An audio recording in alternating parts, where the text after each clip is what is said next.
Good morning. This is the Board of County Commissioners agenda setting work session. It is Tuesday, April 5th, 2022. It is 9:02 a.m. This is a hybrid meeting for public attendance. For virtual public attendance, you may follow along on the Thurston County YouTube channel. My name is Carolina Mejia. I'm chair of the board. I am joined by Vice Chair Ty Menser in the boardroom, Commissioner Gettery Edwards. And today, the county manager is excused, so Jennifer Walker is the interim. Today, we'll start with our COVID-19 update. And I see Dr. A. Good morning, commissioners. Today is day 790 of our COVID-19 response here in Thurston County. To date, in Washington State, we've had 1,458,424 cases of COVID-19, 12,515 deaths from COVID-19. In terms of our Thurston County cases, we've had 45,417 cases here in Thurston County since the pandemic began, and 409 reported deaths. We've had 2,202 Thurston County residents hospitalized with COVID-19. To date, we've had 187 congregate care outbreaks with 9 ongoing outbreaks at this time. We continue to see, so there is some lag time in the transmission rate data, but overall, we've seen a decline to 69.8 cases per 100,000 over 14 days.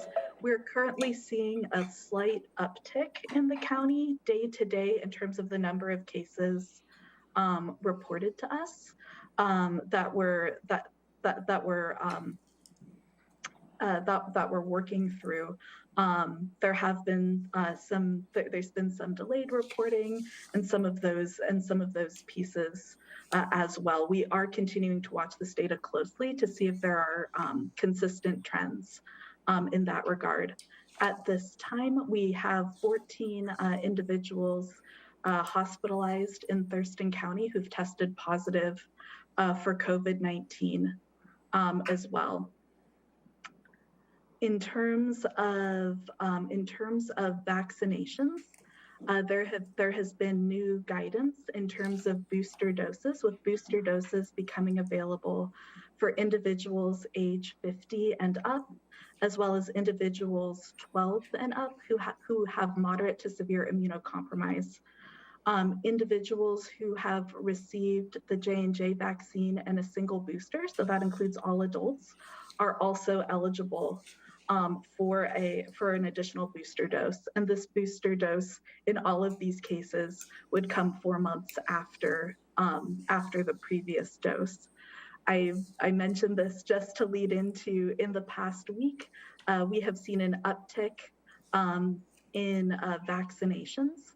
And we at Thurston County Public Health and Social Services have administered 294 doses of vaccine since March 31st.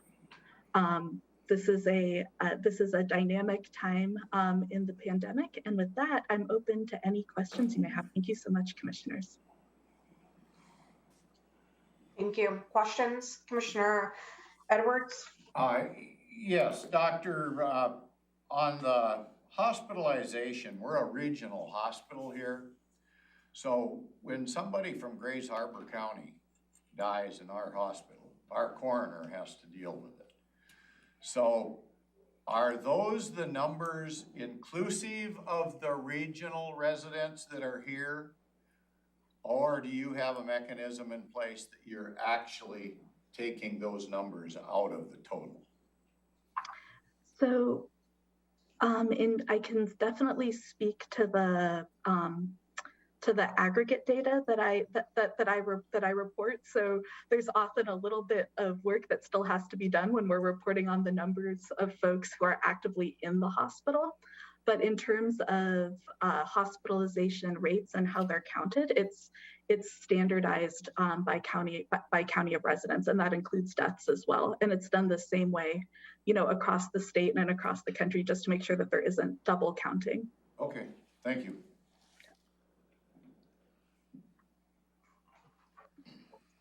Commissioner Menser, questions?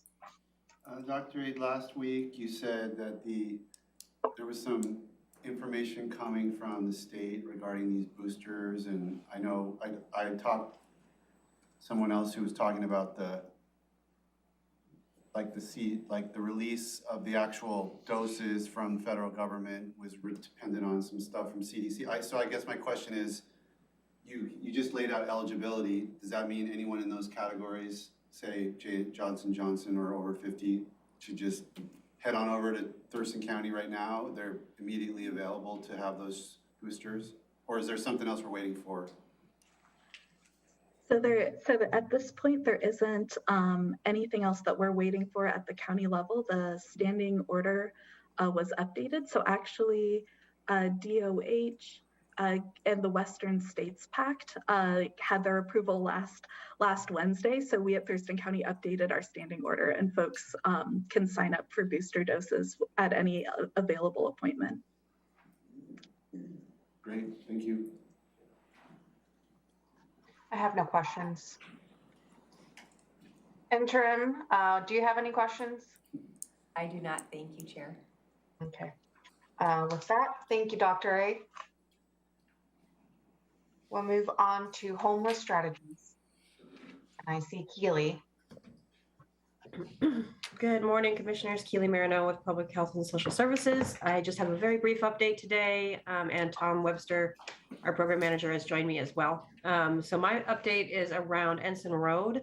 I received an email yesterday from the City of Olympia, and the City of Olympia is going to move forward with a parking registration program along Ensign Road. I know that the effort is still kind of in draft form, but essentially what it would require is for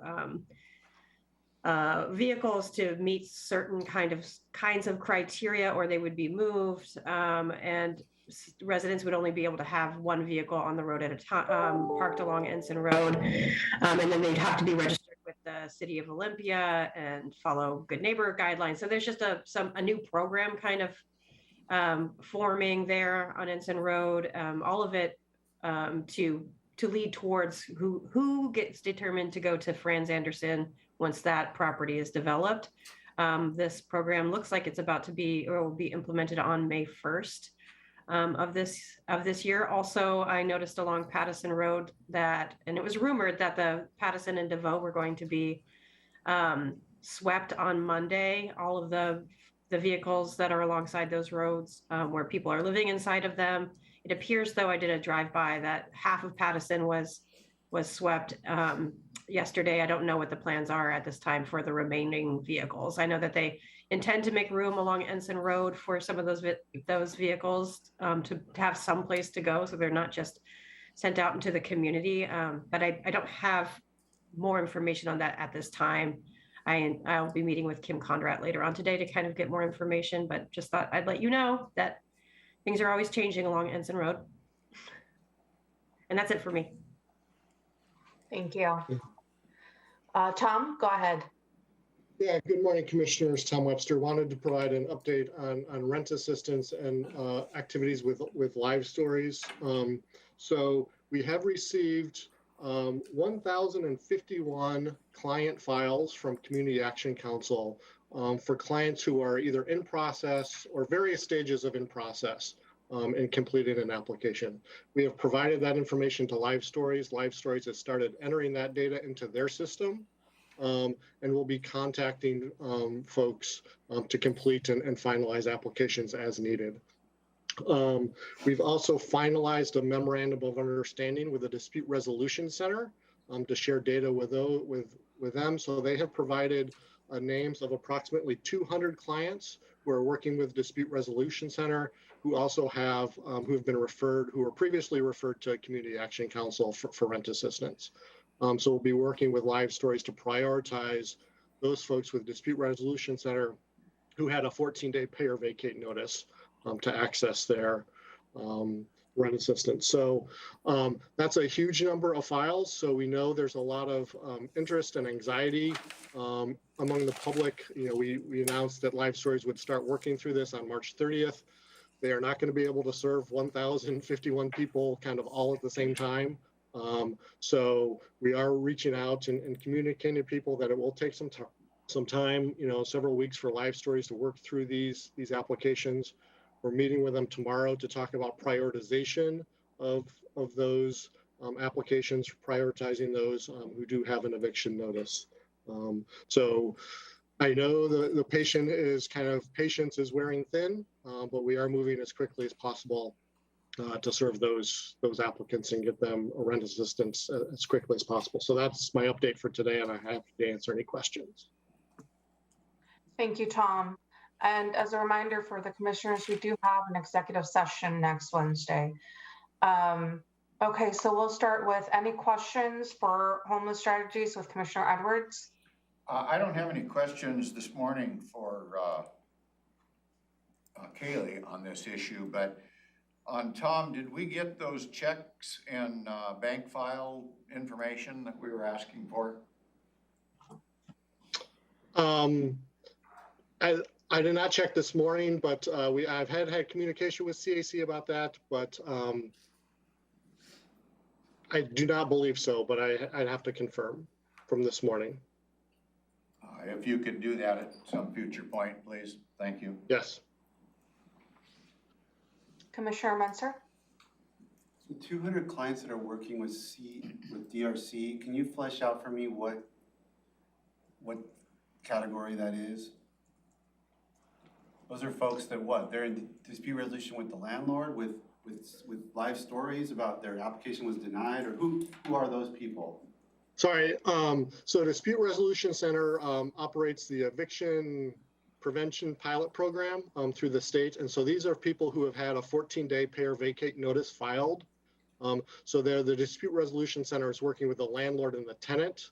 Those tenants need to be given access to rent assistance. So these are 200 clients who have had a 14-day pay or vacate notice issued, and Dispute Resolution Center has referred them to the rent assistance program for assistance. Does that answer your question? Oh, so these are coming backwards, the other direction, from some independent dispute that got to DRC, and then they're getting referred to CAC, or correct, to the rent assistance program. Yes. Okay, and why? I guess why is that important to us? What should I have my antenna up for with regard to that number? Those are people who have an eviction filed against them. So if we are not able to provide rent assistance, they're at imminent risk of being evicted and becoming homeless. Okay, so they're kind of the top of the heap in terms of priority or vulnerability. Correct. Okay, all right, thank you. Chair? Yes, one second, Commissioner Edwards, let me ask. Good enough, thank you. Tom, so out of those 200, and then how many were pending with CAC? 1,051, and there'll be overlap. So those 200 should be kind of within that 1,000 number. Okay, so we don't know how much overlap there is. Yeah. There should be pretty much 100% overlap. So we're going to be doing a crosswalk to check that. But these are all people who had previously been referred to CAC. So we'll be double checking those files, but there should be 100% overlap. So those 200 applications should all have applied to CAC. And then are those people just getting kind of referred back to the top, those 200 individuals? Is that going to be the priority for Live Stories, or is just, you know, what is going to be the priority? Is it going to be the people who's waited the longest? Yeah, so we've been having internal discussions on that. So we're moving those people who have an eviction notice, those 200 will be moving to the top of the list. And then we'll also be working with those who had within kind of the files we received from CAC, some were kind of categorized as approved but not paid. So they'll be the kind of also a priority. And then the next tier will be those who are in process. So if they're in process but have not been approved, that's the next tier. What does approved but not paid mean? So that means their application is complete, that CEC has reviewed it, and they were getting ready to cut a check, but the check has not actually been cut. Okay. Commissioner Edwards. Tom, I just want to clarify something. So the bank records and the checks and statements in the register, we're talking about that information that you asked for about a month ago. Is that correct? That was information that Auditor Hall asked for, I believe, March 23rd, 21st or 23rd. Okay. Or what? Okay, thank you. Thank you, Keely, Tom. Thank you. That will move forth to review the Board of County Commissioners draft agenda for the meeting on April 5th, 2022. And so we'll call the meeting to order at 2 p.m. The Pledge of Allegiance to be led by Vice Chair Menser, the approval of the Tuesday, April 5th agenda, and the approval of the board meeting minutes from March 29th, 2022. At 2:05, we will have a presentation, and it'll be an introduction of new public work employees. Yes, I have actually 6 new employees that I will be introducing to the board. Thank you. Questions, comments? No, ma'am. Then after that, there will be an opportunity for the public to address the board and county manager's update. So I have no follow-up issues, no citizen follow-up issues. Regarding other current issues, I guess I would note that yesterday, the County Commissioner's Office did receive a letter regarding the atrium, the 3000 Pacific building, so we will be taking a look into that letter and following up accordingly. Thank you. Questions, comments? Okay, and the consent item agenda is really short. Only one item, and it's the voucher list for the week of March 21st, 2022. Then department items. 4A, Public Health and Social Services. It's a memorandum of understanding for community development block grant entitlement funds. So this item was presented and discussed last week, and I believe, look at my notes, I think Jacinda is here. There she is. Thank you. Go ahead, Jacinda. Good morning, Commissioners and County Manager. Jacinda Stelchis with the Office of Housing and Homeless Prevention. And I will have a request for the authorization of the Memorandum of Understanding for Community Development Block Grant. And this Memorandum of Understanding is between the county and the cities of Lacey and the city of Tumwater. We have a similar Memorandum of Understanding with the South Counties, South County jurisdictions. Excuse me. And the Memorandum of Understanding dictates a rotation of CDBG funding over the next 3 years. So that's 2022. Our program year will start this September, 2023, and then 2024. City of Lacey will have CDBG funding control in 2023, and then we will rotate to the City of Tumwater, and then we will start our 3-year rotation over again. And I am available if there's questions. Yeah. Questions, Commissioner Edwards? No, ma'am.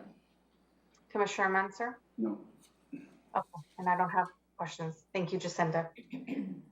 With that, we'll move on to Public Works, the resolution for contract for public services and solid waste operations, maintenance, transport, and disposal services. Yes, this is an item that we have been working on for a few years now. Had a public hearing and received public comment in support of the contract that's been negotiated. Jeff Bickford, our solid waste manager, is here to provide a little bit of background. Good morning, Commissioners. Jeff Pickford, Solid Waste Manager. As you know, as you just heard, we've been working on this for a number of years. We released an RFP back in January of 2021, receiving proposals in April of 2021.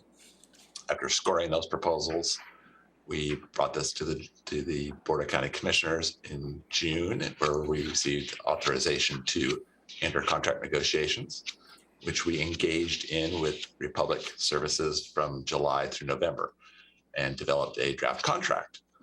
We met with the board several times in executive session to answer their questions. And as Jennifer Walker mentioned, we had a public hearing 2 weeks ago. We had 10 individuals that gave feedback, oral testimony at that, all in favor, and we had four written testimony, all in favor. So we're bringing this to the Board of County Commissioners to hopefully authorize the county manager to sign this contract. So I'm available to answer any questions. Questions, Commissioner Edwards? Yes, I see the action item is moved to approve a resolution to approve. So do we have a copy of that resolution? I don't see it attached to our information this morning. There should be. Yes. It is, it's just, Can distribute that yet. it's not, but it's not on our packet here yet, right? Correct. We'll have it today. It's in the full packet that includes all of the EISs. It's not in this agenda, just the agenda pages that we typically provide for agenda setting. But we do have the resolution, and we can distribute that. We'll make sure we get copies. Thank you.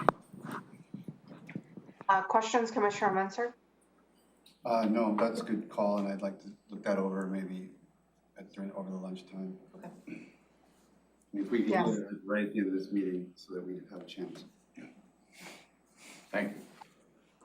Thank you. Thank you, Jeff.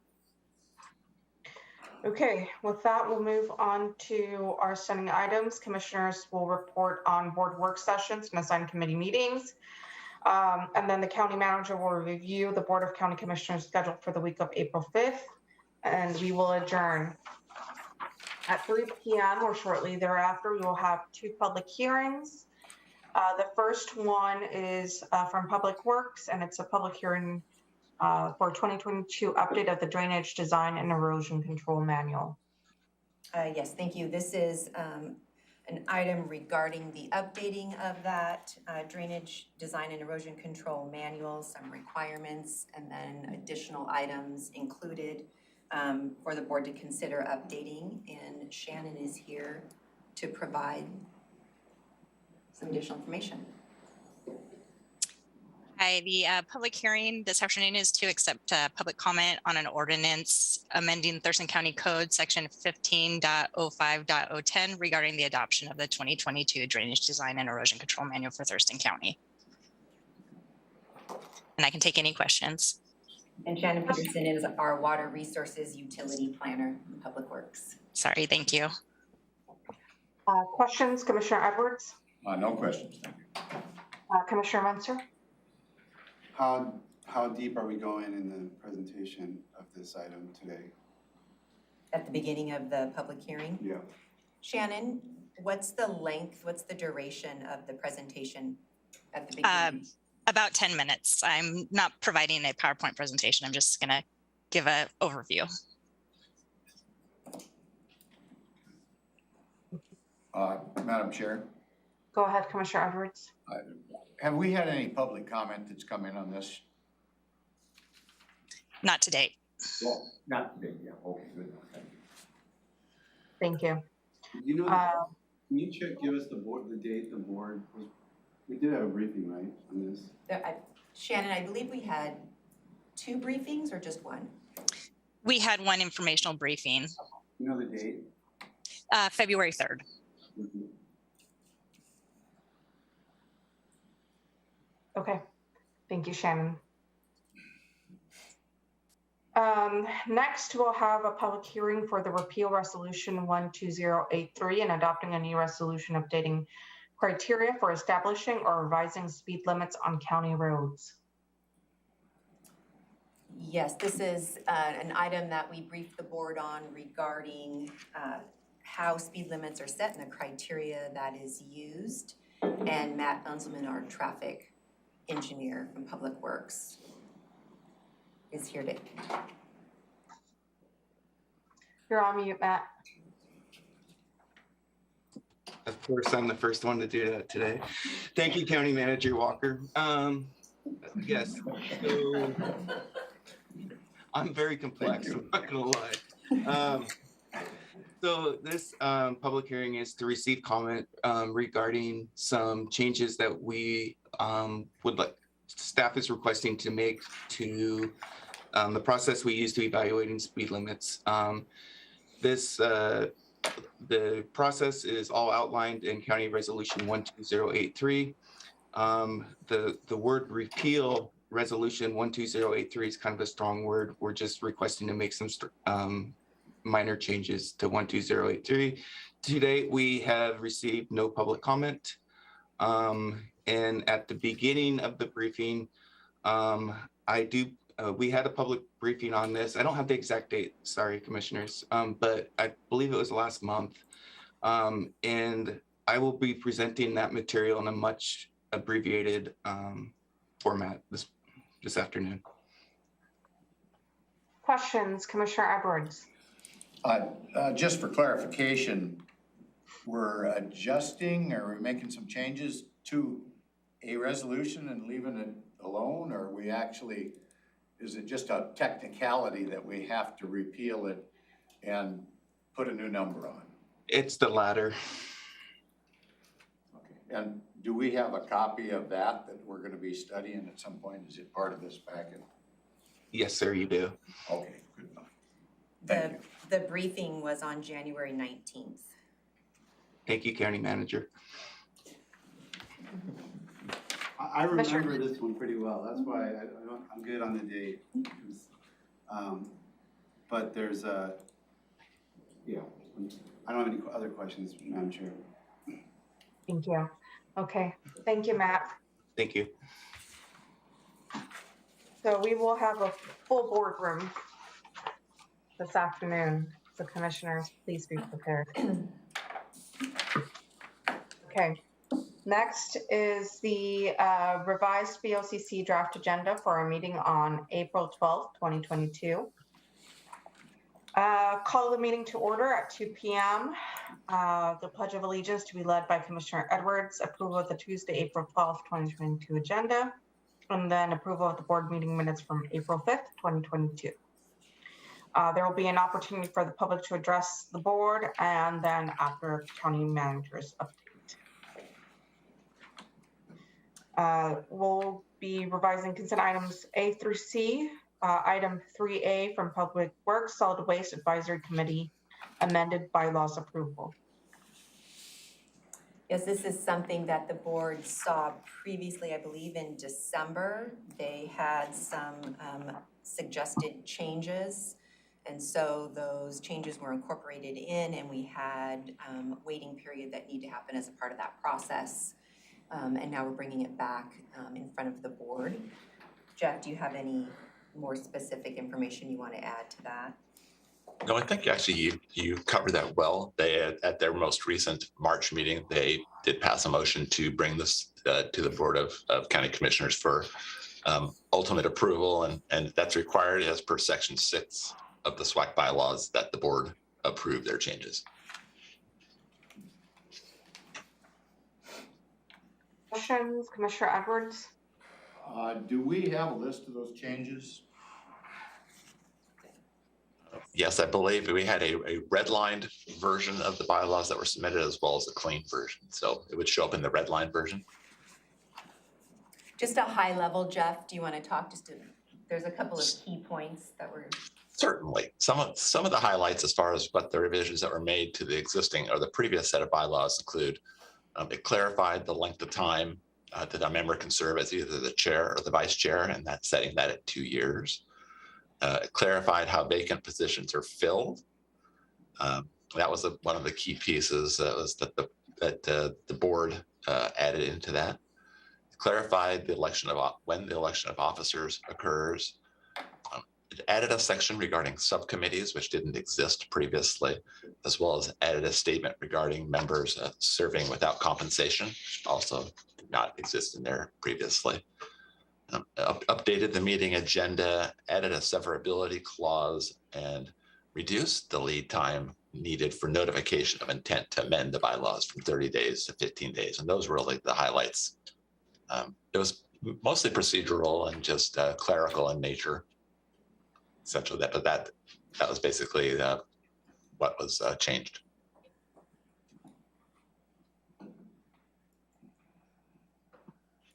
Does that help, Commissioner Edwards? The severability clause, what does that refer to?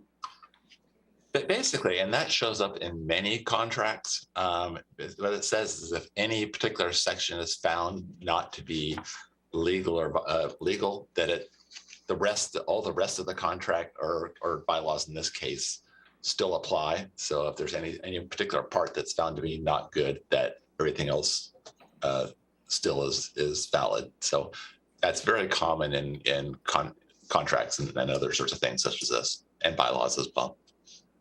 Okay, that was my confusion, whether it was based on a contract or bylaws. So it covers what we're talking about today is bylaws. Correct. Okay, thank you. Questions, Commissioner Mensah? No, when Jeff walked through those, I refreshed my memory. I remember this, so I'm good. And I don't have questions, so thank you. Thank you, commissioners.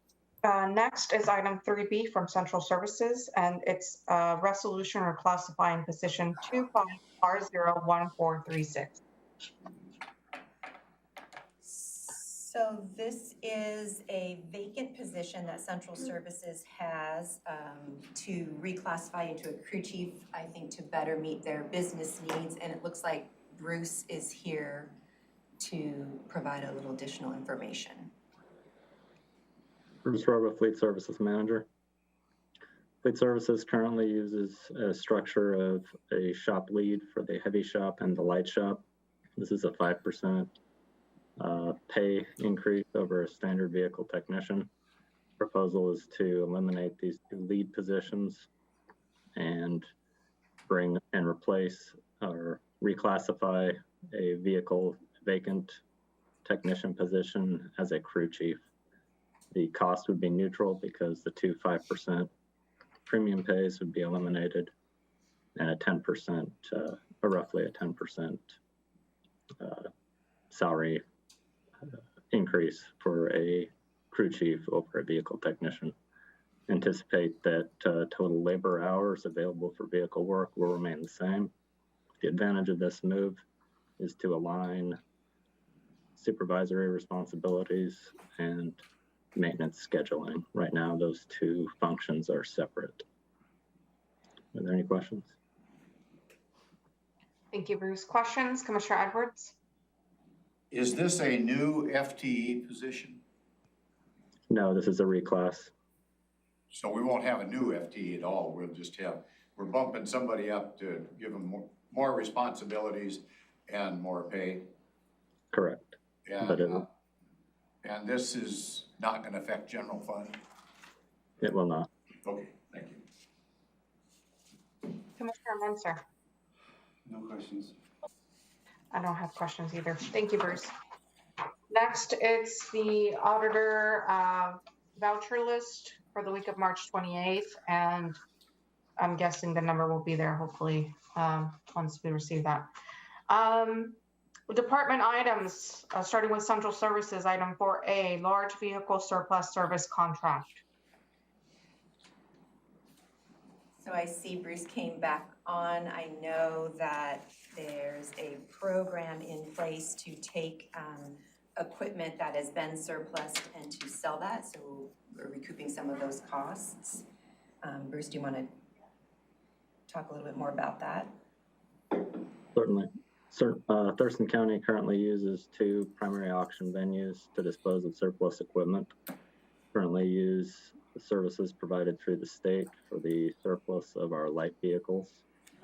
And we have historically used Ritchie Brothers for the disposal of heavy vehicles and construction equipment. In 2015, Ritchie Brothers was awarded by the county a competitively bid contract to do the surplus of heavy vehicles. In 2016, Sourcewell, a cooperative purchasing organization, awarded Ritchie Brothers a contract, and we switched to that contract because it offered better terms than the one that the county had developed. That contract has expired, and I'm asking to waive competitive bidding and continue with Ritchie Brothers. Terms of the contract would be the same as they have been for with Sourcewell. And it has gone through internal auditor review and approval. Thank you. Questions, Commissioner Edwards? Yes, could you clarify again, Bruce, what's the type of vehicles that we're talking about here? This is primarily vehicles that require a CDL as well as construction equipment.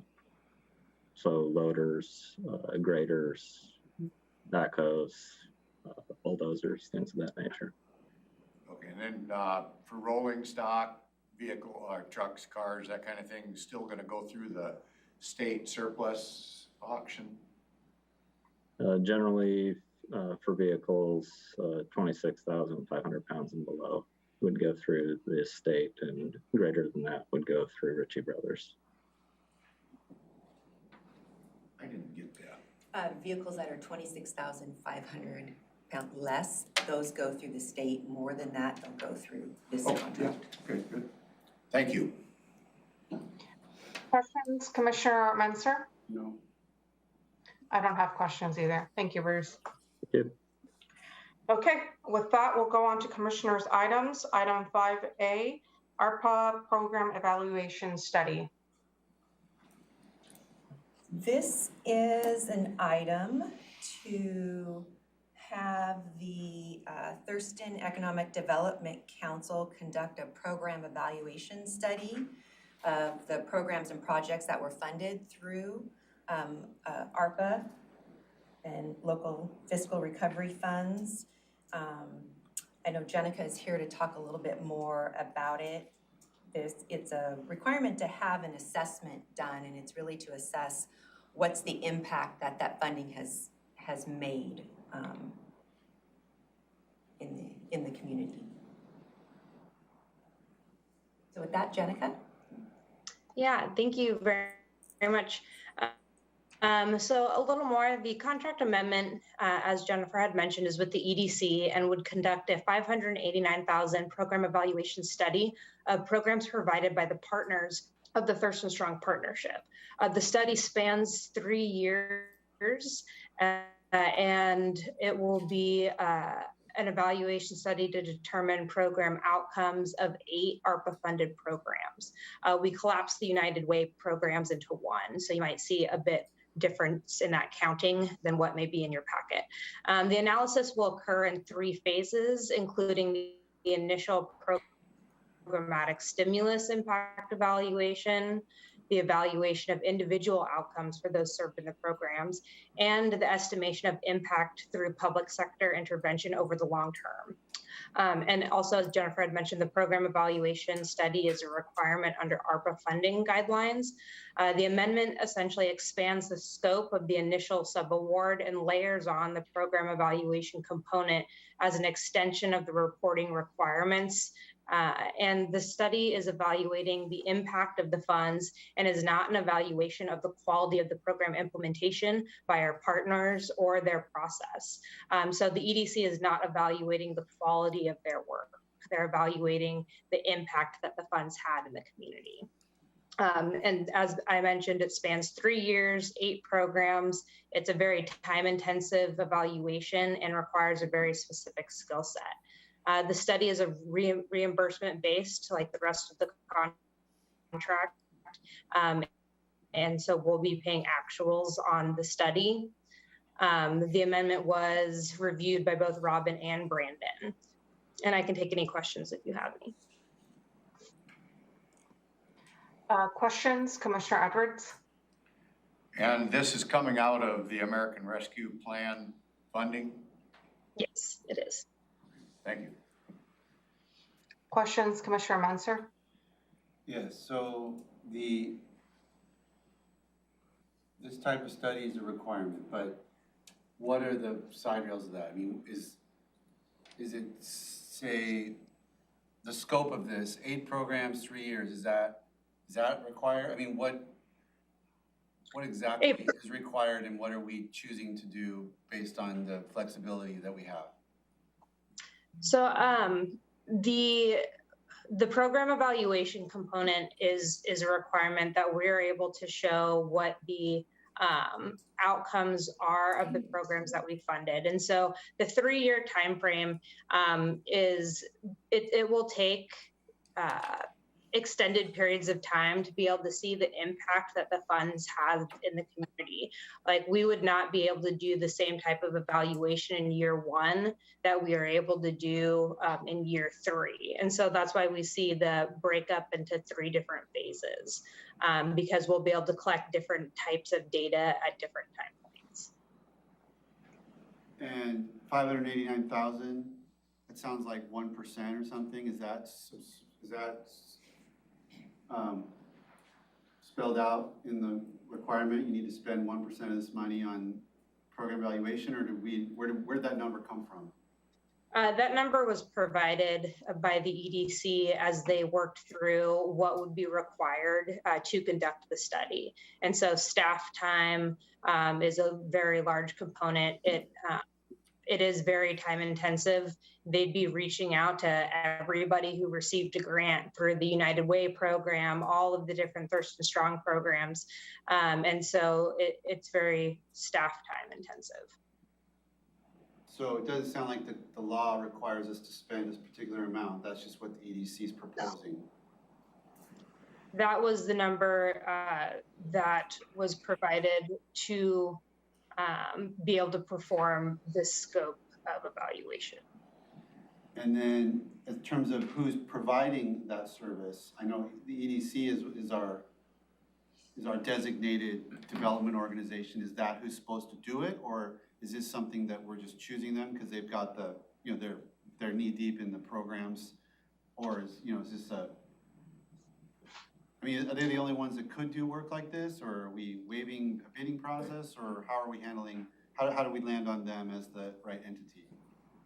Well, we're looking at this as an extension of the reporting requirements and an extension of their contract. And so as we've worked with the EDC as our contracting partner on behalf of Thurston Strong, both with the CRF funds and the Arpa funds, they are doing this work to evaluate Thurston Strong partner programs. And so they're the contracting entity on behalf of Thurston Strong. Okay, so they're logical, but it didn't sound like in your answer that it's required that they don't have some special status that makes them the only entity that could perform the requirements that the ARPA funding has. We're not being told by the federal government who has to do this. Thurston County could do it, for example, sounds like. You could do it, right, Jenica? Yeah. I mean, theoretically. Okay, I'm just trying to understand what we're there is no specific language that says the ADO has to perform this study. Okay. Those are my questions, Madam Chair. Thank you. Just to follow up on what Commissioner Menser said, I mean, why are we not putting this out for an RFP if it doesn't have to be the EDC? So I believe as the EDC has been conducting this work and is that contracting partner within Thurston Strong. It's really an extension of the work that they're already doing. And so these reporting requirements are required. And so they are already going to be meeting some other reporting requirements, and it is an extension of those. And this 589, I know it's coming out of the ARPA funds, but I'm guessing it's coming out of the funds allocated to Thurston Strong. Like, which bucket are we taking out of to pay for this?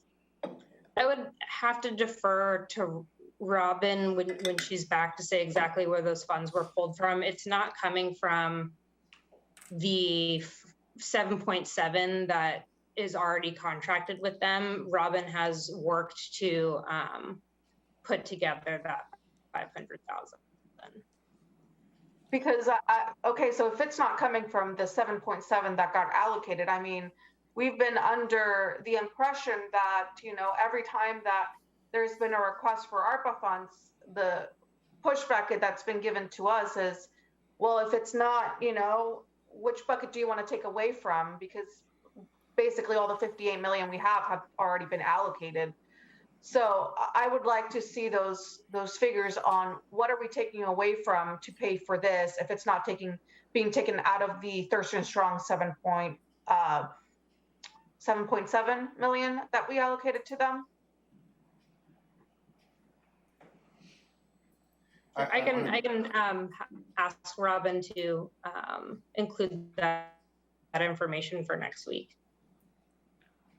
Commissioner Menser, did you have your hand up? I just want to second what you're asking for, because Robin, as Commissioner Mejia said, has been very clear. We want to spend money on one thing. We've got to designate who's now, you know, what we're reducing, because we have the earmarks and buckets and the full allocation of the money. So we really need to hear that laid out for us. I did make a note of that for the county manager as well. But just for clarification, Jenica, it is a requirement, right? There's two options that could have been done if there's already existing measures that are in place. You would have that route versus. Evidence-based or program evaluation.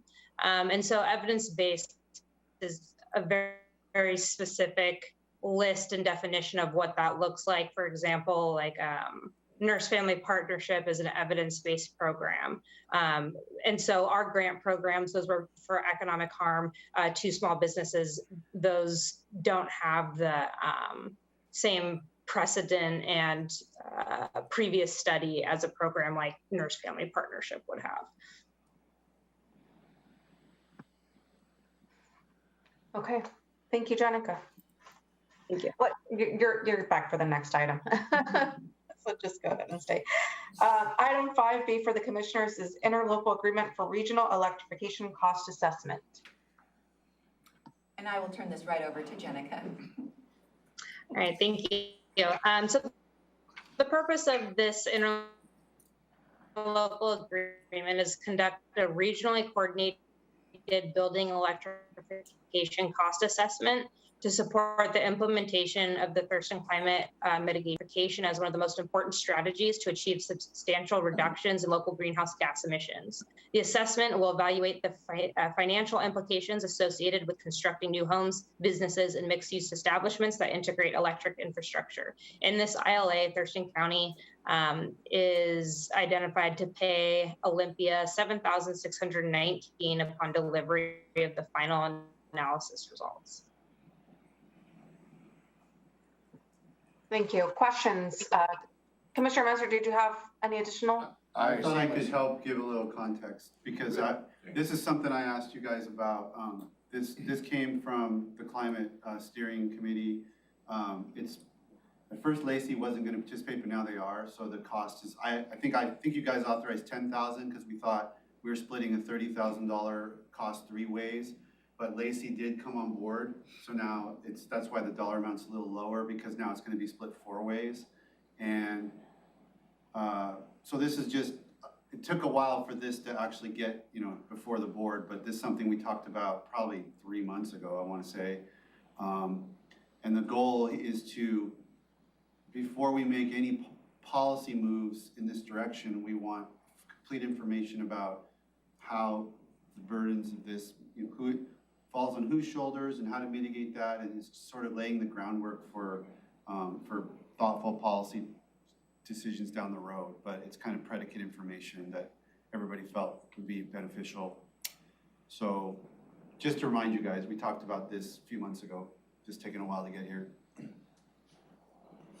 Okay, questions, Commissioner Edwards? No, ma'am. And then Commissioner Menser, you're. So we had already set aside, so this was already in the budget, so, okay. Let's come out of that climate bucket of funding we've set aside. Oh, that was gonna be my question, but it seems we already discussed it. Okay. Thank you, Jenica. Next, Public Works. Item 6A, contract award for Grand Mound General Sewer and Wastewater Facility Plan. Yeah, this item, Joe is here to talk a little bit more about it. It is to update our facility plan for a Grand Mound facility that was last done, I think, in 1996. Perfect. Thank you, Jennifer. Good morning, commissioners. So yes, this plan has two components, really. It's a general sewer plan and a wastewater facility plan. So the general sewer component will look at how demand will increase in the service area over the next 20 years.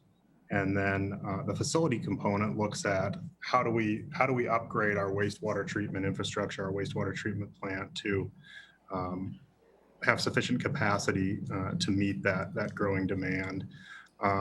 Another project that this touches on is development of reclaimed water capacity at the Grand Mound wastewater treatment plant. This is required for withdrawal under the county's existing water rights. So we'll be looking at kind of those three items in this planning effort. And just a little background on how we got here.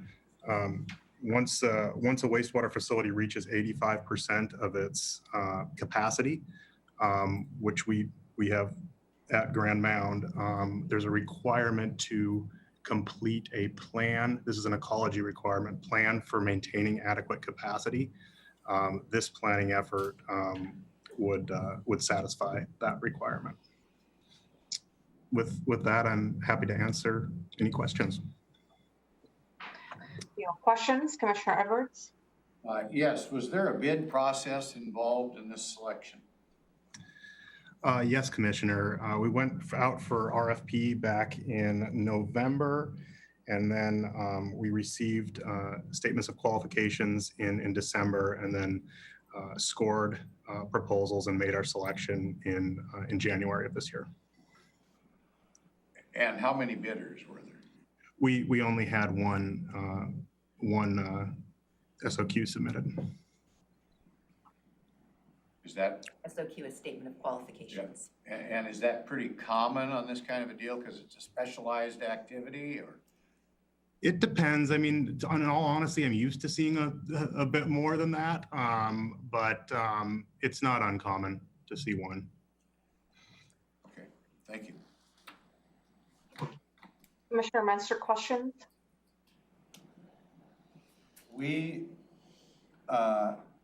This isn't the first time we're seeing this proposal, right? I mean, we discussed this back when we probably issued the... For permission to go out and request for. So I'm just making sure I'm connecting dots. I remember this. It's just been a few months. Okay, I'm good. Thank you. Thank you, Joe. Next, item 6B is the request for proposal for Long Lake algae control. So this is a part of the Lakes Management District's work plan.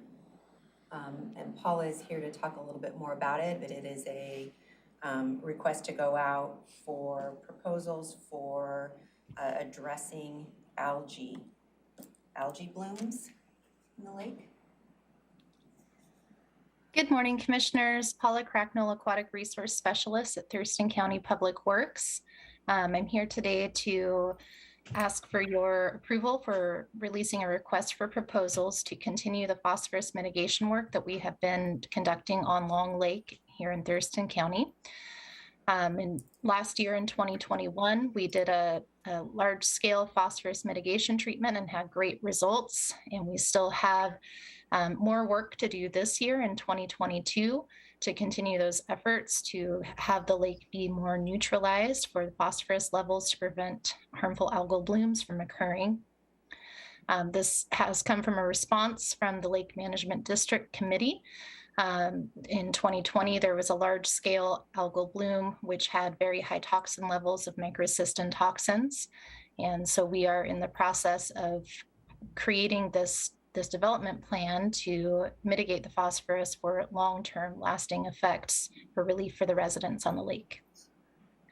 And I'm happy to answer any questions you may have. Questions, Commissioner Edwards? No questions, thank you. Questions, Commissioner Menser? How does this compare to activities on Black Lake? Well, Black Lake did a very large scale alum treatment, and what they did was very expensive and outside of the budget of Long Lake. What we are doing is a two-phase treatment where we're using alum to treat the whole lake up until the shorelines, and then we're coming in with Phoslock, which is a clay compound, to treat the deeper areas. So the purpose of this is to create a flock on the water that will act as a lid that will keep the phosphorus-rich sediment from precipitating into the water column when the lake turns over, and also to neutralize the free-floating phosphorus ions in the water with the Phoslock. And we have started last month an intensive phosphorus monitoring program on the lake so that we can calculate the accurate dosage and adjust it throughout the season based on how the lake is behaving. So is it the alum, it's like not as much being used? Is that why you say it's less extensive or less expensive? That would, yes. And you're nodding, and that would be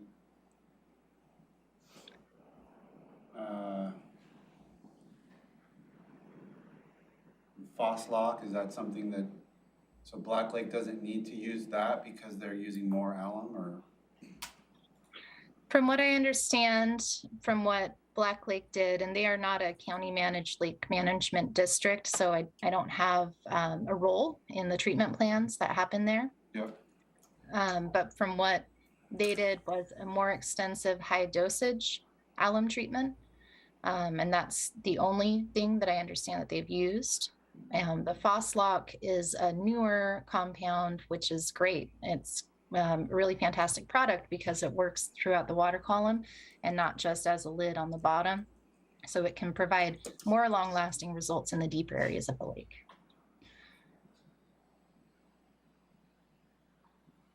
Okay, thank you. Mm-hmm. Thank you. I don't have questions at this time. Chair, I have one other question, please. Go ahead, Commissioner Edwards. Paula, you made a comment when the lake turns over.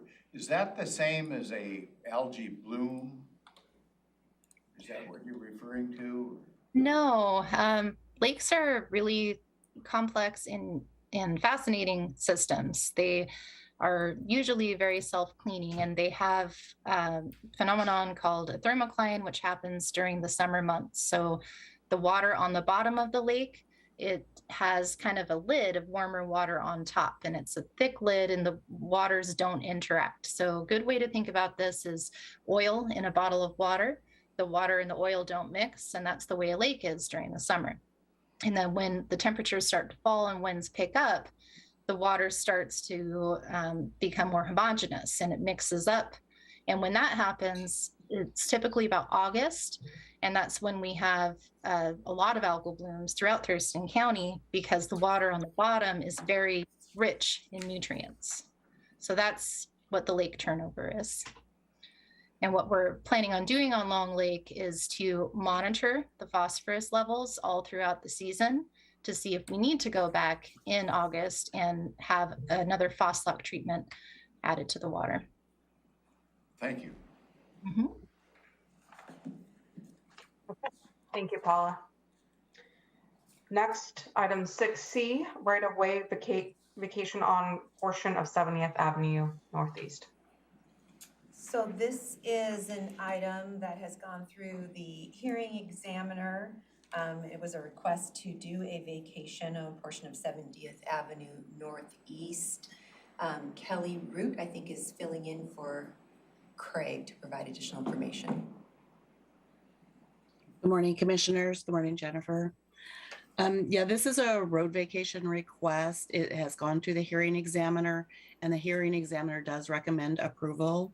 So we are asking the board to adopt a resolution or sign a resolution adopting the hearing examiner's recommendation.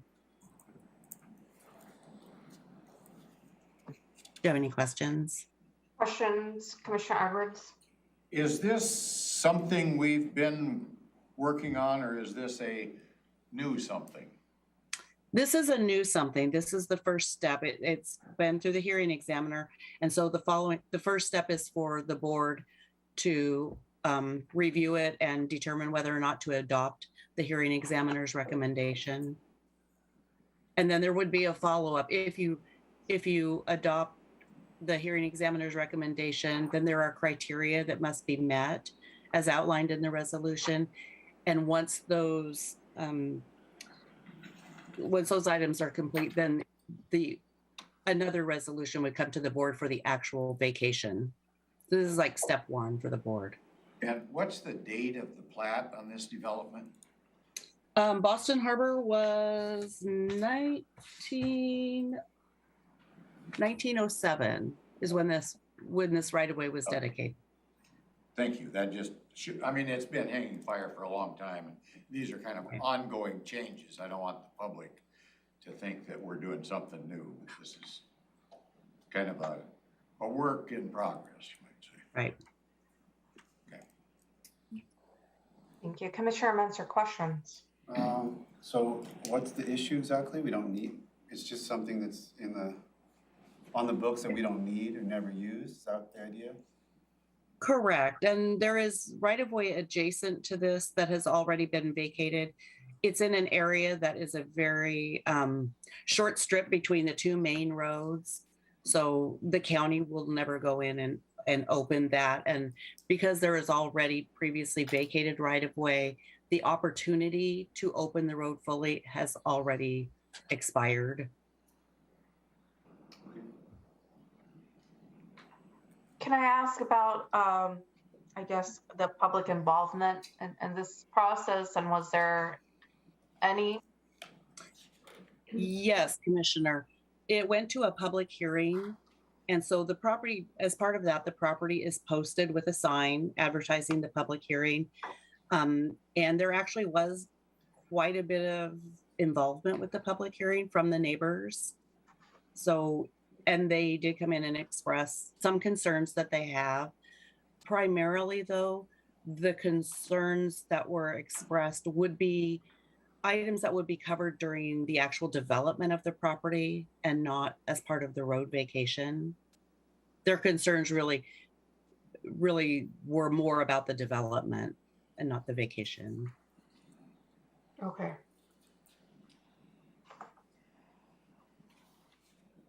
Thank you. You're welcome. Okay, any additional questions? No, ma'am. Okay, with that, thank you, Kelly. You're welcome. Thank you. We'll move on to item 6D, ordinance to adopt the 2022 edition of the Drainage Design and Erosion Control Manual. So this is following up on the public hearing that you'll have this afternoon, bringing this item forward for adoption next week. Thank you. And then the next item is the resolution repealing resolution 12083 and adopting a new resolution updating criteria for establishing or revising speed limits on county roads. a similar process, public hearing this afternoon, and this will be bringing forward to the board for consideration for adoption next week. Thank you. Okay, and then we'll go through our standing items. Commissioners will report on board work sessions and assigned committee meetings. Item B, the county manager will review the Board of County Commissioners schedule for the week of April 12th, 2022, and then we will adjourn. At 3 p.m., or shortly thereafter, we will have a public hearing from the auditor's office in regards to precinct boundary changes and county commissioner district legal descriptions. I believe Tilly is here to talk about this item. I will say that the county manager and I did have a discussion about the three items that are included in the action, and so we'll be following up on that. But Tilly, is there any specific information you want to provide? No. Good morning, Commissioners. For the record, Tilly Napati, Polar Elections Manager. On March 10th, we had a work session with the board, Auditor Hall, and election staff to discuss proposed changes to our precinct legal descriptions because of the 2020 redistricting, city annexations, and other administrative changes, during the March 22nd board meeting, you guys set the public hearing for next Tuesday at 3 p.m. With the redistricting, Thurston County gained a fifth legislative district in the 19th. We had to make some adjustments to our current legislative districts, and in addition to the third, extended more southeasterly to the county, just under the city of Yelm. More information on all this can be found on our website at thurstonvotes.org. Questions, Commissioner Edwards? Tilly, this is just a 10-year issue after the census that you folks are stuck with all this work, is that right? That is correct. Majority of the work is because of the redistricting. We do have a change to one of our precincts. We have a statute that says that a precinct registered active voters cannot be more than 1,500 voters. And so we will be coming to you with adjusting one of those precincts so that we can adhere to the statute. Thank you. Any more questions? Question? Okay, I don't have questions. Thank you, Tilly. All right, thank you. Okay, and then at 3:30, we will be having the Board of Health, or shortly thereafter. So that concludes our review of the Board of County Commissioners draft agenda for the week of April 12th. And then now the review of the Board of Health draft agenda for April 12th. So I'll pass this to the chair. Thank you, Commissioner Mejia. Board of Health meeting for April 12th, 2022, called to order at 3:30 or shortly thereafter, based on the Board of County Commissioners conclusion. We'll review the agenda and seek approval and board meeting minutes from March 22nd, Board of Health meeting. At 3:35 will be a proclamation. We have two proclamations. The first is for Sexual Assault Awareness Month, and the second is for National Public Health Week. And we don't have our interim public health director is excused this week. So I think we'll just, if there's any questions from the board, I can write them down and get back to you guys, but any questions on the proclamations? Commissioner Edwards will be reading this, right? Yeah. Yes, ma'am. Did we figure out who the vice chair is? That was a point of, or no, that was this transportation policy, or transportation benefit district where we got confused on the 2022 assignments. Okay, great. So we'll have proclamations. I don't know, Amy Davis, our clerk of the Board of Health, we have guests or anything that we need to be prepared for in terms of presentations there? Staff probably for Public Health Week. Yes, staff for Public Health Week, and I think we will have a couple of guests for Sexual Assault Awareness Month, but I don't believe they've been confirmed yet, but they've been invited. You'll let us know next week. Okay. Opportunity for the public to address the Board of Health. Per usual, first department item will be implementation status of the Deschutes River Total Maximum Daily Load. Art Starry, Environmental Health Division Director. Art, give us just a thumbnail sketch of what you've got lined up. What's going to happen is that Ben Watson, who's the TMDL lead for the Department of Ecology, is going to be giving a presentation on kind of the current status of the Deschutes River total maximum daily load, study and the implementation of the work that's designed to respond to that study. And so he's got some slides that he's prepared. He's going to show a few, information on a few success stories, as well as give an update on the overall progress within the watershed. And I think he's also going to highlight a little bit about the Capitol Lake work that's going on and the decision about whether to make Capitol Lake an estuary or to keep it as a lake. And so he'll have some information on that as well. Questions for Art? Commissioner Mejia? No, Commissioner Edwards? The only question I'd have for Art, you mentioned Capitol Lake. Has that been, the Army Corps of Engineers or something had some involvement there? Has that been satisfied, whatever that requirement was, do you know? I'm not up to date on all the things, but I think, Ben will be the best source of information on that stuff. He and another person from Department of Ecology will be here. So I think, save the question until next week. Okay, thank you. Okay, thank you. So that was actually an item that I suggested. And the next item is one Commissioner Edwards suggested, fentanyl overdoses. Katie Strozik, who's our opioid response coordinator, will be there to present kind of what's gone on. Gretchen, are you here to pinch hit since your camera just popped on? I will do the best that I can. What I know from Kurt is that Scott Cushing from the PAO office was going to be presenting on the litigation update, but that's the last I heard, so I'm not sure. So we did the litigation update last Board of Health meeting. Okay. And there was a request, actually Kurt was gonna touch base directly with Commissioner Edwards to make sure that we answered the question. We presented the information that you wanted to see. And he did that. Okay. But then he wasn't able to present. Okay.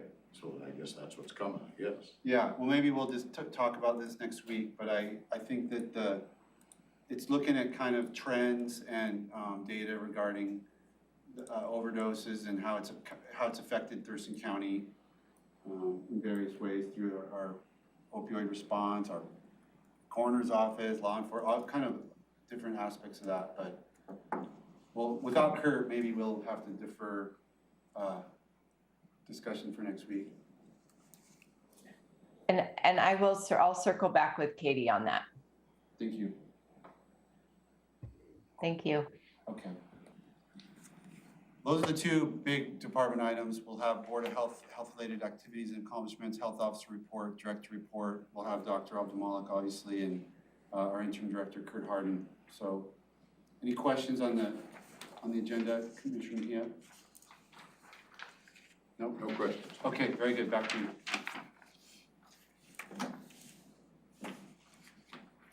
You're muted. I was going to ask if we were ready for a break. Yeah, okay.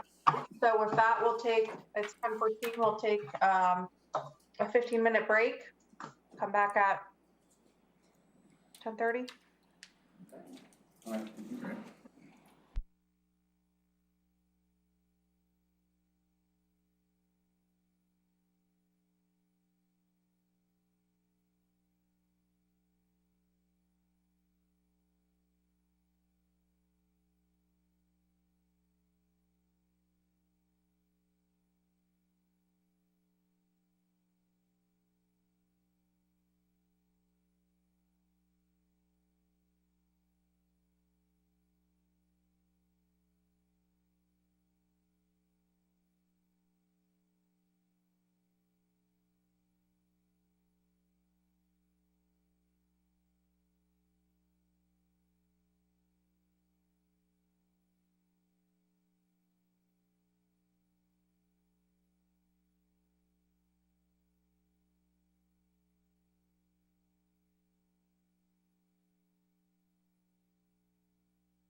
heard you from the side.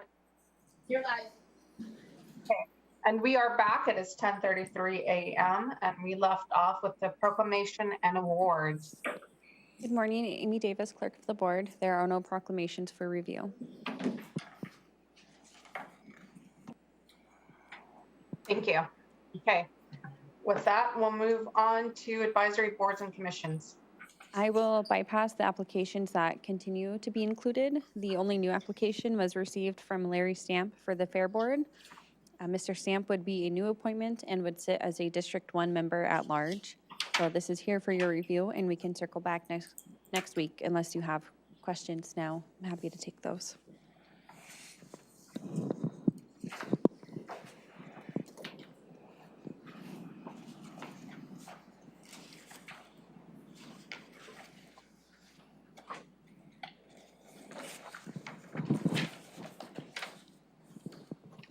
Questions? I was reviewing Mr. Stamp's application.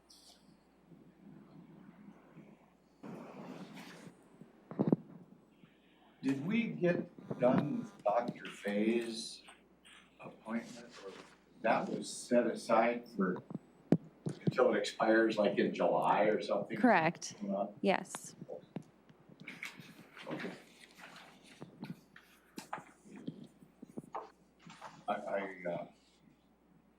Nothing new in on that position, right?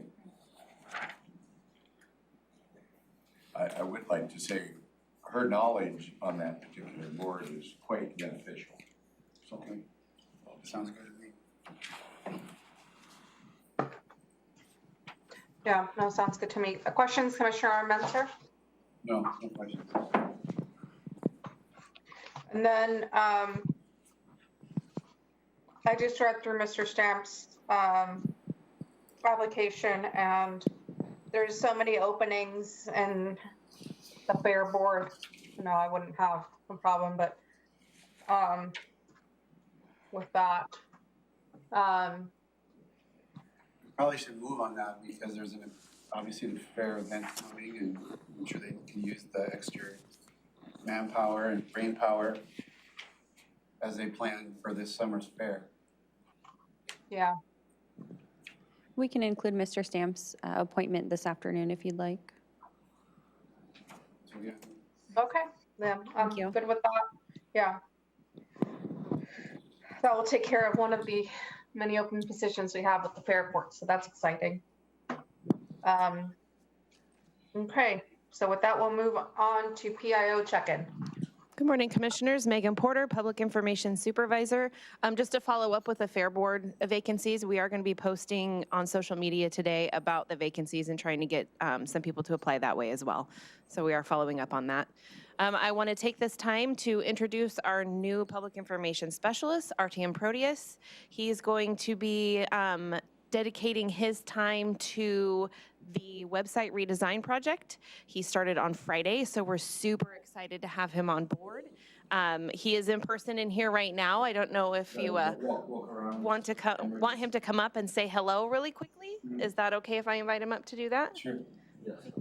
Right up here. You can just sit right there. I cannot see him at all. Yeah, there we go. Okay. So, hello. Hello everyone, everybody watching, everybody present. I'm really happy and excited to be here. My name is Artyom. I'm gonna be located in the basement if anybody needs to find me, but I'll be working with all you guys. Excited to see where the website goes and where it takes us in the future.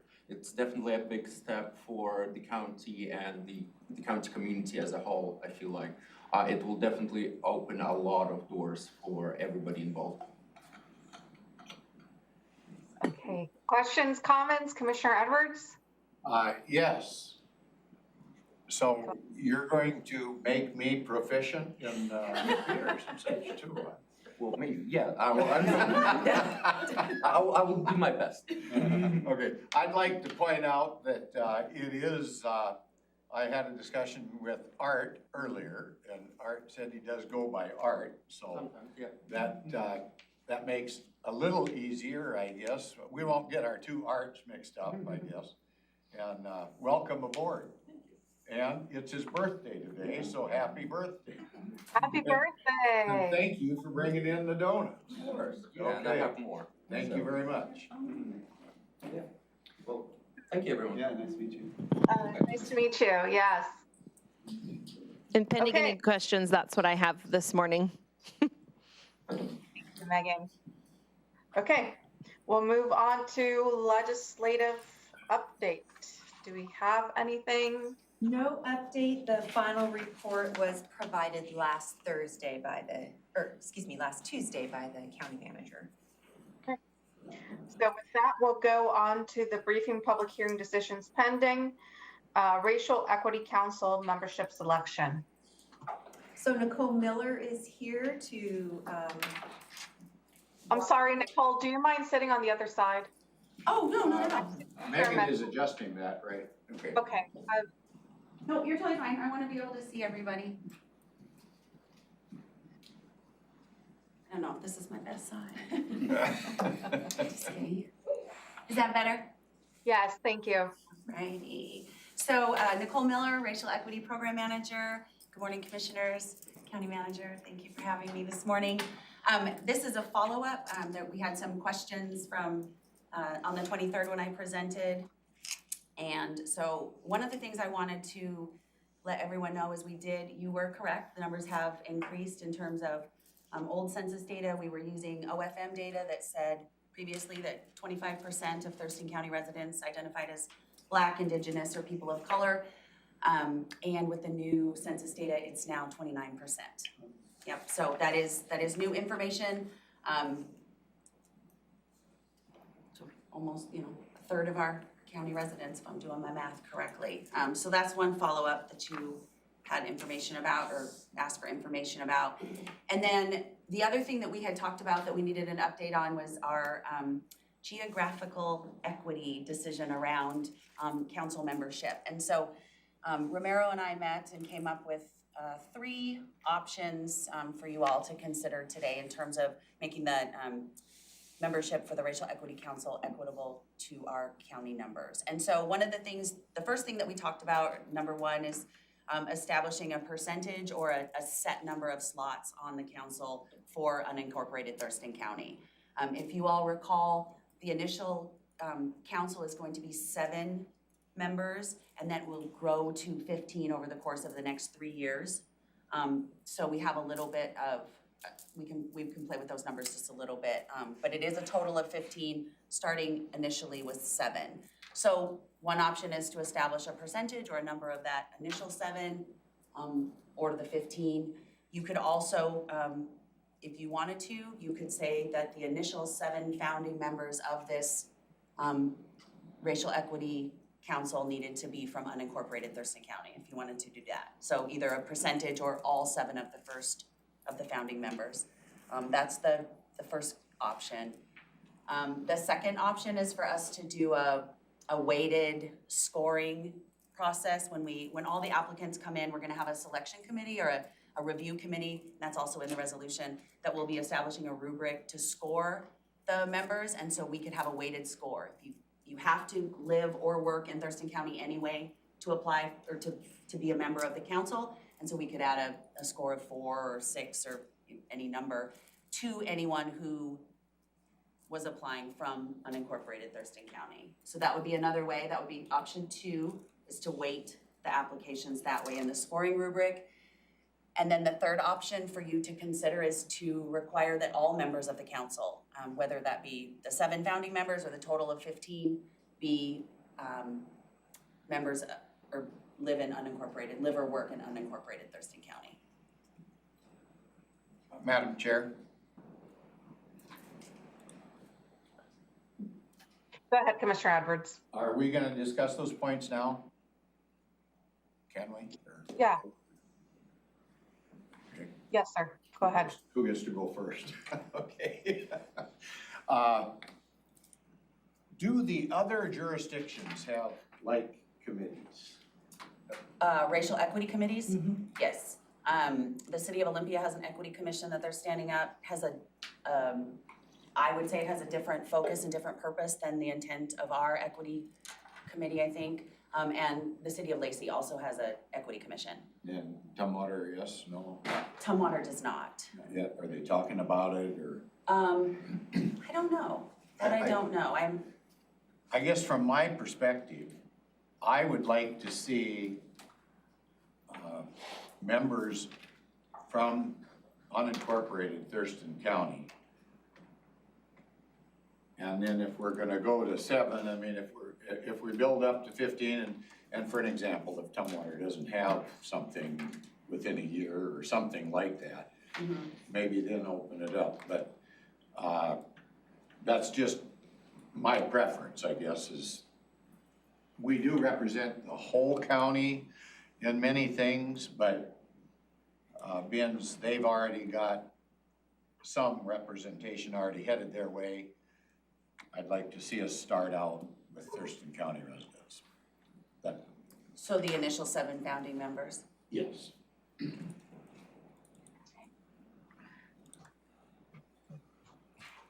Commissioner Menser? My thought is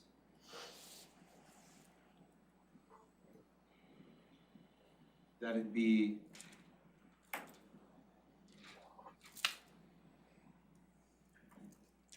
just, I could be talked out of this, but my initial thought is 50% unincorporated county. Minimum, could be more, but that would be the requirement we impose. No less than 50% of the council be composed of unincorporated county residents. I don't like the weighting because, with weighting, you could end up with 0, or you could end up with, or you could end up acing out better, better candidates. I just don't think that really accomplishes what we're trying to accomplish. I don't think it should necessarily be all of the county, all of the council, because we are the Board of Health. This is springing in part from a Board of Health resolution. As Nicole said, I think we have a slightly different focus, spin on what we're gonna be looking at, and we're looking at policies that will apply potentially across the county. So I don't know, that's just my thinking out of the gate. Commissioner Edwards, how do you feel about that? Well, I would prefer, but I could be talked out of this. I would prefer that it be unincorporated, and then those areas that do not have representation, say Tenino and Rainier and Bucota and Yelm, we would take them into consideration. So, and Tumwater, for that matter, if they don't have any representation. But I'm just trying not to get it stacked with folks that are already represented in another jurisdiction. That's my only concern, that if they've got their thing going, okay. And it sounds like this whole process is going to evolve, I guess is the best way to put it, as we move forward. So that's all. I'm just, I think we ought to think about the tribal membership as well, and they're their own entity too, but I see no reason why we can't include the tribal folks as well in this. So if we're going to make these appointments, and we're gonna start off with 7, I mean, we're gonna have the latitude. I don't know that we ought to put a set number on it myself, just because of that. So we get a good applicant from Yelm or Bucota or wherever, I think we should take it into consideration and have it very much like we're doing with our advisory boards and commissions, kinda, and it is up to the Board of County Commissioners to decide who sits on that or not. If we get too dedicated to positions, it'll be kind of like SWAC, and I've got nothing against SWAC, but say SWAC for an example, has a representation from Tumwater or from Olympia or from South County or Yelm or whatever. And pretty soon, we're taken out of the loop. And it's just, well, it's a position to be filled, and it's, here we're saying it's from this group, so it takes away our discretion. So I'm all about, if it's the county commission's authority to do it, responsibility to do it, I don't want to put handcuffs on the county commission. One other thing, listening to you, I realized that I was not thinking about Yelm and Tenino as separate, because those communities are smaller and they don't, I mean, sure, Yelm, Tenino could start a racial equity council, but they're probably not going to because of their size. So I think of those communities as relying on the county for certain things like that, because we have the size and the resources to do it. So when I said half unincorporated county, I meant half not from Olympia, Tumwater, and Lacey. And that's what I was thinking in my head too. I was thinking South County residents, I was thinking representation broader, not just unincorporated Thurston County Yeah, as like well. the urban core of the county versus the rest of the county. So I was thinking that, you know, we would include Yelm folks and all that. Me too. And that outreach is gonna be really important, that I'm getting out into those areas, going into Yelm, going into Bucota, Tenino. I mean, I've established relationships with some of the community members out there. And so going to their events and making sure that we're getting that outreach is gonna be really important. And hopefully I'll be able to rely on you all as well in those things, because we need to definitely get the word out in all areas. Another thing to think about though is just that I'm guessing that the BIPOC population numbers are lower in unincorporated county. And so, you know, so just because let's say unincorporated county is half the population of the county, you know, doesn't necessarily mean that they should make up 50% of the seats. Right. If that's not really where the communities are residing. So our, and I have the raw data on the number of people and their racial identities for every city, municipality, tribe, everything in our, we all have that data. I mean, we have it, and so we can break it down. And while, yes, the cities are more diverse, there is a lot of diversity within our smaller communities. I mean, there's a very high Samoan and Pacific Islander population out in Rochester.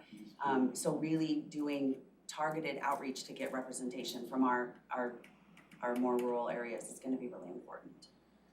Quite a Hispanic population down in Rochester as well. Yep, yes. Yep.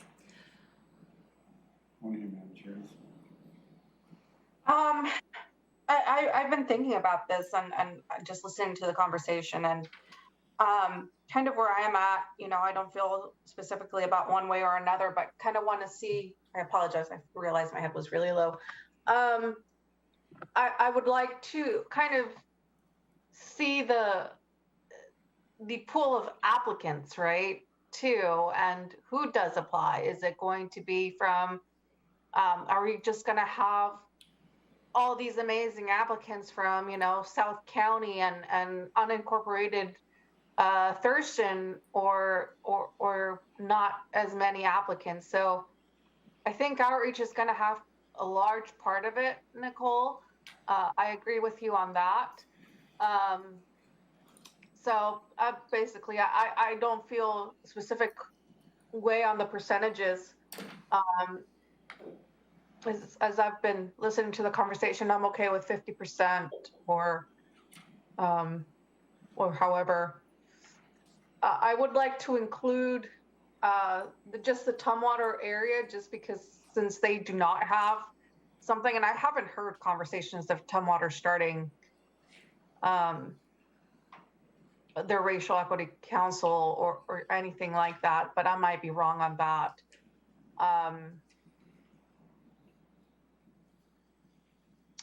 So that's.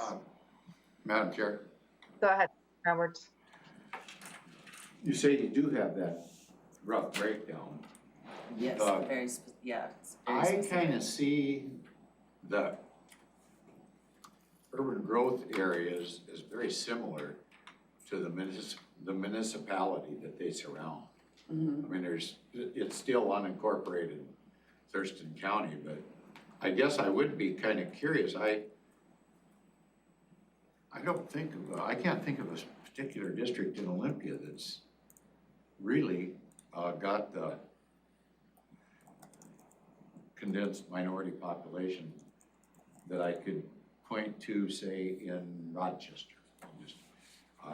And I'll just say, because there's quite a Russian presence down there, and there's quite a Hispanic presence down there. So I can't come up with an area here and I'll say North County, that in the municipalities anyway, that has that same. There he is. Is Well, there? Do you know? I think, Lacey. I don't know. Go ahead. You go ahead, sir. the one I thought of is there's a, I'm gonna get this wrong, but there's an Islamic center and in the east side of Olympia, and around that center, And they live in town. there's a whole community of folks that live right around that, and it's over on the eastern half of Olympia. Anyway, And we can, if you would like, I can pull up the raw data. I mean, it's on the regional, Thurston County Regional Planning Council. That's where I got it. I just pulled it up, but it's pretty interesting to get down to each resident of our community and see who they are and how they identify. I am not locked in on anything, so that's kind of where I'm at. I'm not either. I'm 100% agree with what you said about flexibility, which is why when the original conversation, I was like saying I didn't want to lock in, designate the seats too strictly. I don't want to see this kind of thing on the fair board where we've got, 7 vacant, because we've tried to, dictate who's exactly. I think we should, this dovetails with what Commissioner Mejia said about play to the strengths of the applicant pool you get. Yep. And have the flexibility to bring the best people to the table wherever they live or whatever their background is. If you start saying, okay, we're gonna have one tribe and one person from Yelm and one person, pretty soon you just don't have the applicants to match it up, and you put too many side rails on, and now you have vacancies. So so this whole geographic thing, I think, was the only thing that I was willing to kind of be a little more prescriptive about.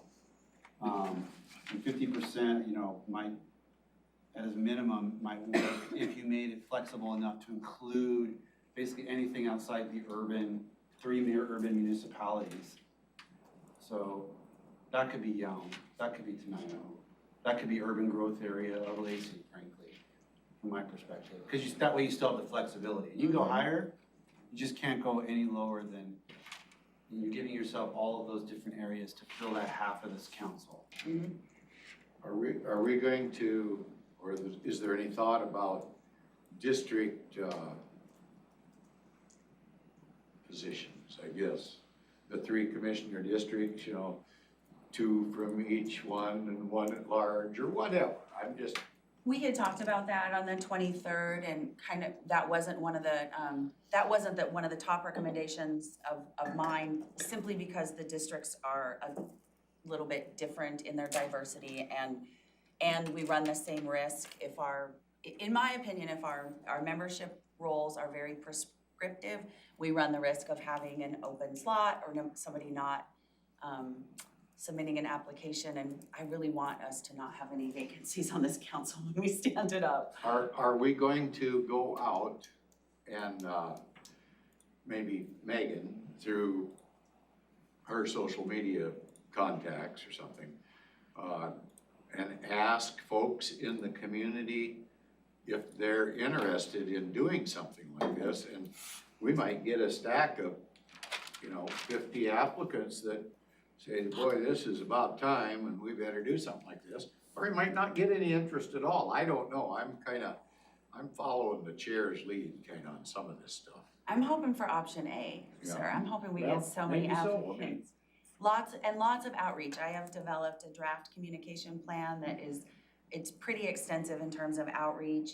I do have, and you mentioned the tribes, I have an activity on there to have the county manager introduce me to the tribes in our area so that we can let them know. And if anybody else is on a meeting with the tribes and you think it's appropriate to bring me in to introduce myself, that would be wonderful. But I do want to make sure that the tribes are included in the opportunity to apply, any tribal member. I mean, even when it comes to the tribes, we've got one tribe, their whole operation, I shouldn't say that, they've got a piece over in Pierce County too, so.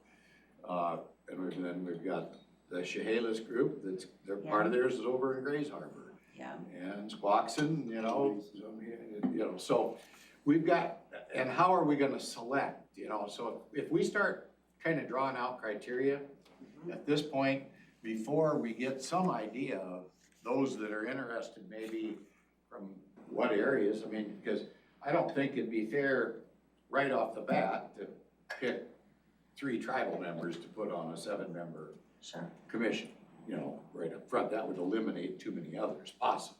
But how do we make that determination?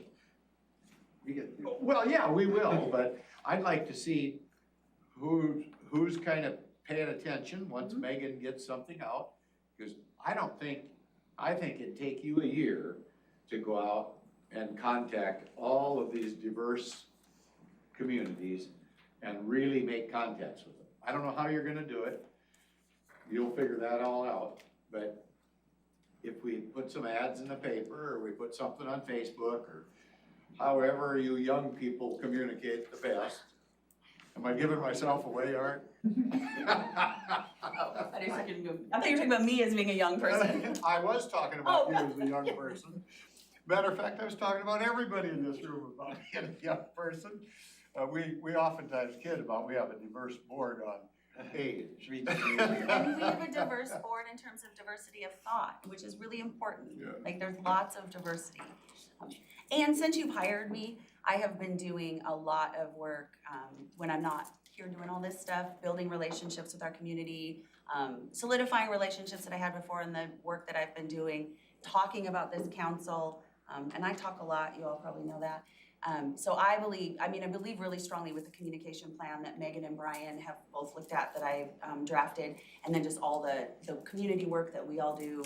I'm at Osho almost every, I'm there every month almost. I'm getting out into the community, definitely, and spreading the word about this council. So I want more members applying as opposed to less. But So we haven't got a date yet that put in your application by June 1st or sir, as soon as you give me the go-ahead, I'll set the date as tomorrow if you want. I mean, I am ready to go when you give me the go-ahead. I don't think we ought to put a deadline on the date myself.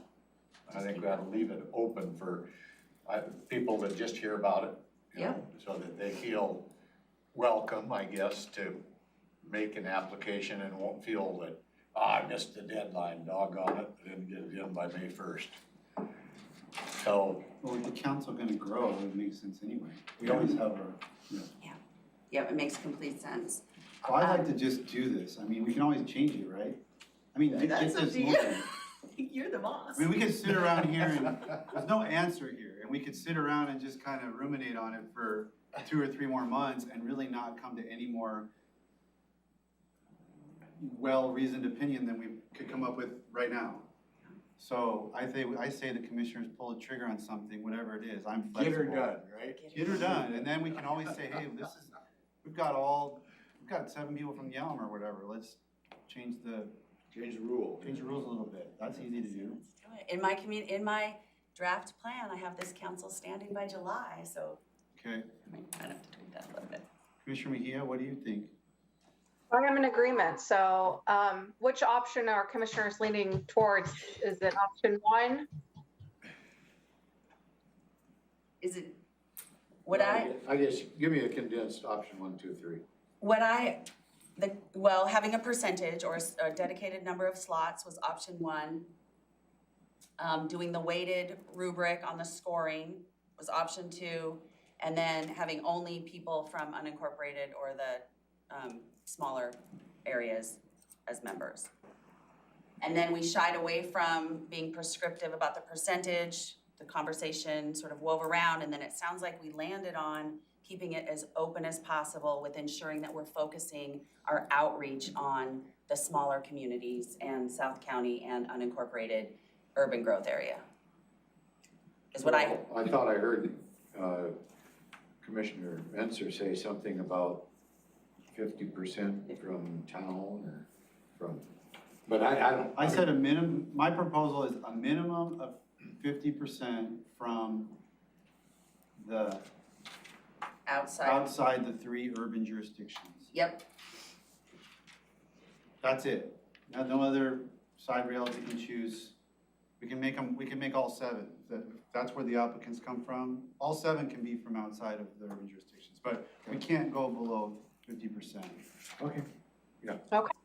And if that's not working when we start recruiting, then the board can take it back up, but that way you can get going. Put a little disclaimer on there, subject to change. We're a work in progress. Yes, we're building this plane while we're Matter of flying fact, it. there's a little magazine the community puts out. I think it's called Work in Progress. We'll put an ad in there. There you go. So we are free to maybe open the applications this week, next week? I'm good. Thumbs are up, I think. Yeah. Thumbs up. Good. Yay. Thank you very much. Thank you, Nicole. Okay, with that, we'll go to commissioner items. The first item is the Washington State Committee on Geographic Names. And I saw Katie on mute.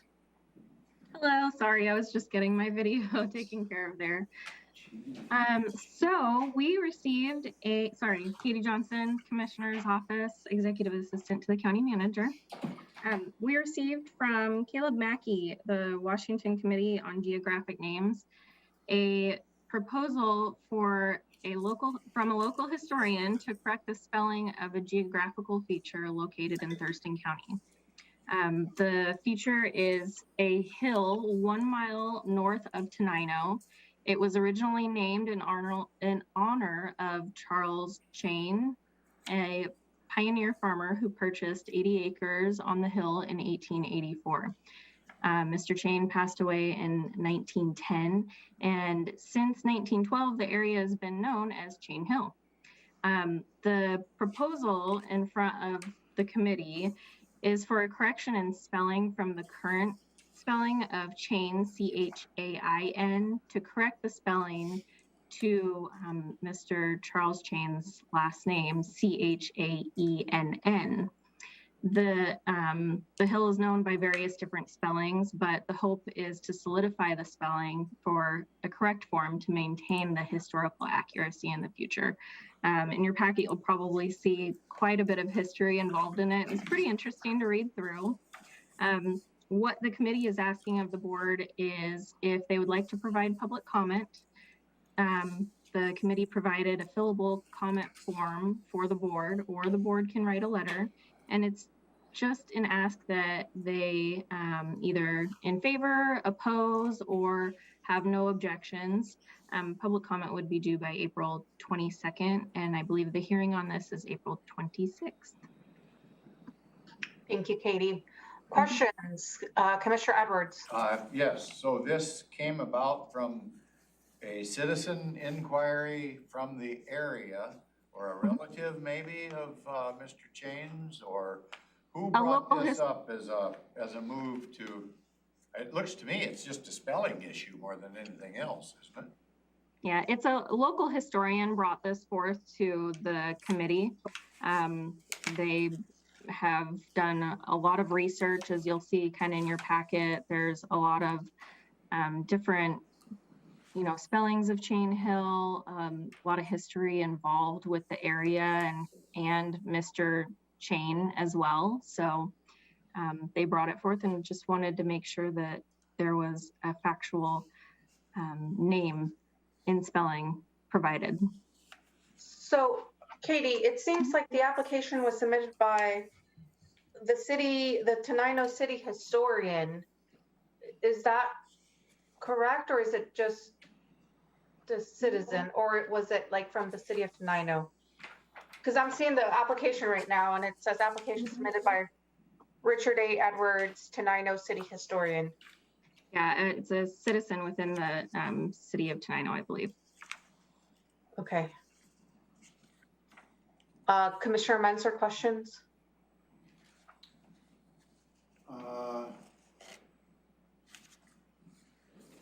I see that the Tenino City Council supported this. I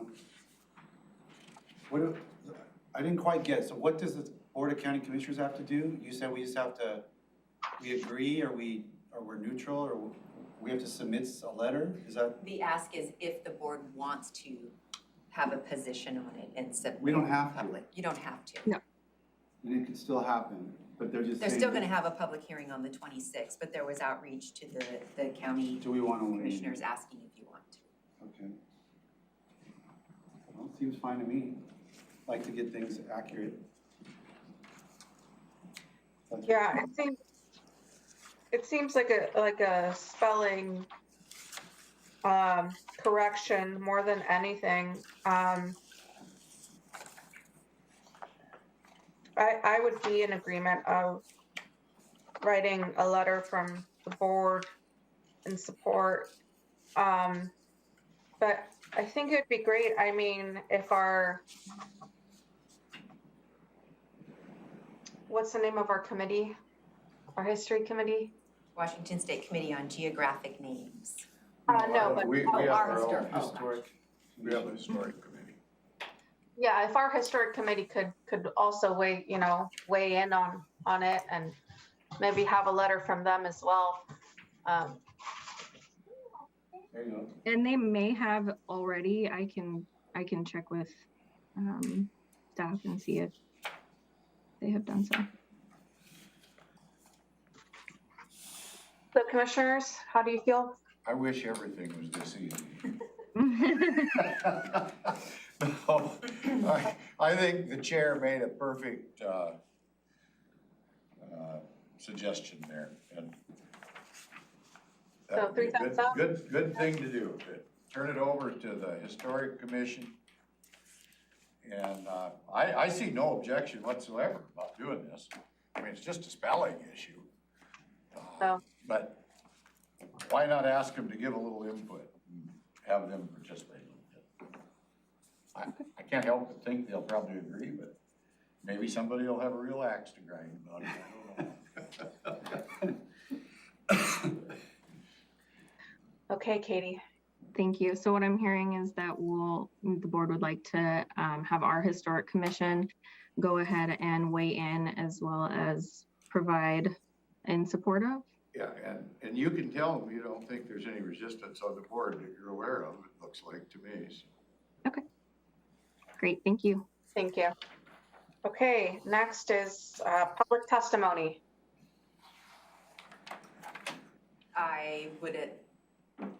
It's possible that we will receive public testimony in follow-up to the letter that we received yesterday regarding the atrium and 3000 Pacific. Other than that, I don't have any other information. Okay. Go ahead, Commissioner Edwards. I guess on that topic, is that the one where we're being asked, are we gonna follow the law or not? And is that it? Is that the one? That was one of the items And then I see we got another one today. Oh, I haven't seen I don't know, maybe that came in after we started. I was just handled that. Anyway, I'm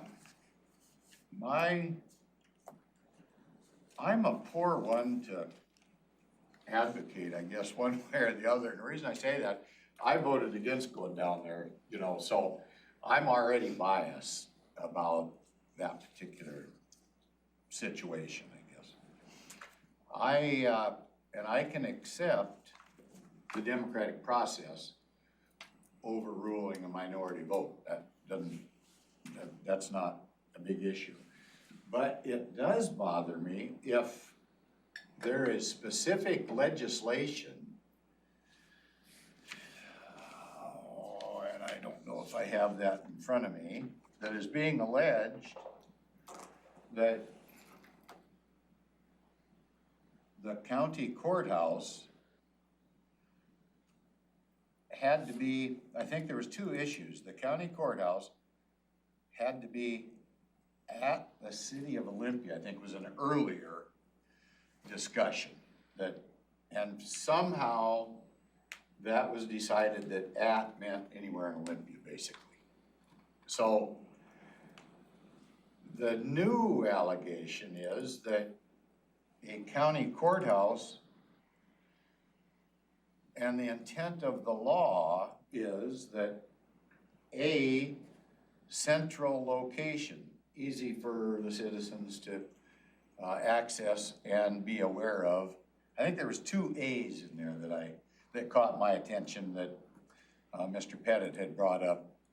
And one was convenience and one was at the location. But it's right out of an RCW that had to do with talking about the intent and a Supreme Court ruling that ruled on that. And it was pretty clear that you could have satellite offices,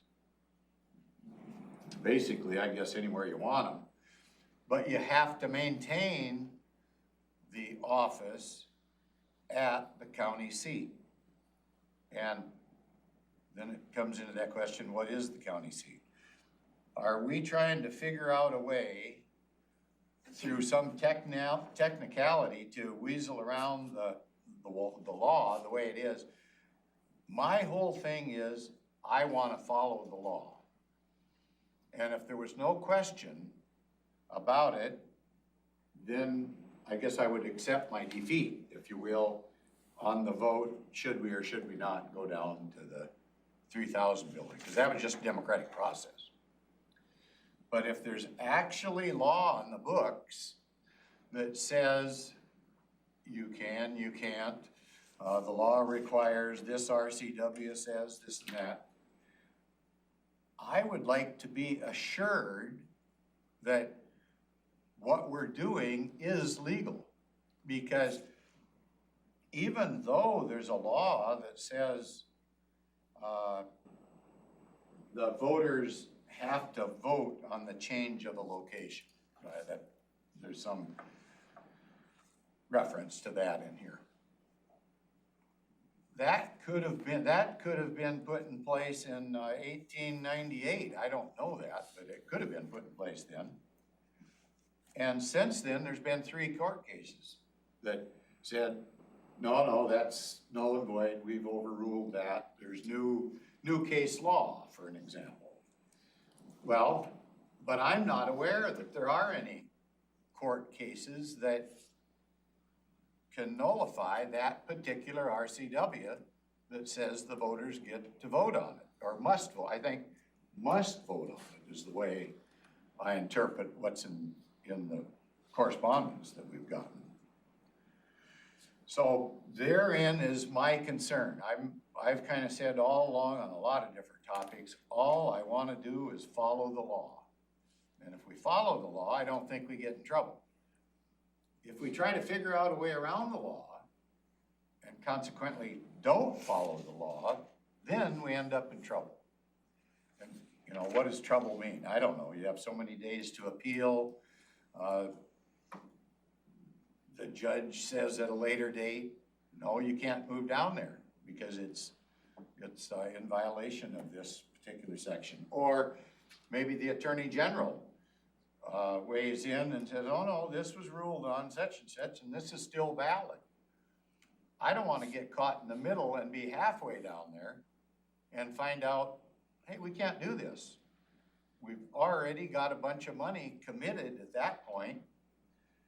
Not to say that now we haven't got some committed, because I think we've got a contract, although it's alleged that the contract is voidable. I don't know if it is or not. That's going to be up for the legal scholars to figure all that out. But my concern is that I want to make it perfectly clear, all I want to do is follow the law. But to follow the law, we almost need to be made aware of the law. And how do we do that? We get legal representation from the prosecutor's office, and we're not allowed to share that because it's attorney-client privilege, and we usually hear that information in an executive session that we can't keep notes or discuss outside of that meeting. And that makes it real tough. I would like to have either the Attorney General or our own prosecuting attorney come out with something written and say, this isn't an issue. I don't want to end up going to court if that's where it's gonna possibly go, because it delays the whole process, more money is committed, it delays what we might be doing in the future. So, on that particular topic, I know it sounds like there's more to come, but that's kind of my assessment of it. I just want to follow the law. That's kind of where I'm at. So that's my opening remarks on that topic, if you will. County Manager? Thank you. We did receive it yesterday. So I haven't seen anything else today, so I don't know if there's something. Yeah, something else came in today, and Okay. I haven't reviewed it either, I don't think completely. Okay. I glanced at it. I haven't gone into the written materials. The oral testimony we had last week was that county seat has to be the courthouse, where in the town the courthouse is. Just out of curiosity, I Googled and looked up in 3 different dictionaries. I looked for every source of what the definition of county seat is that I could find in the world on the internet.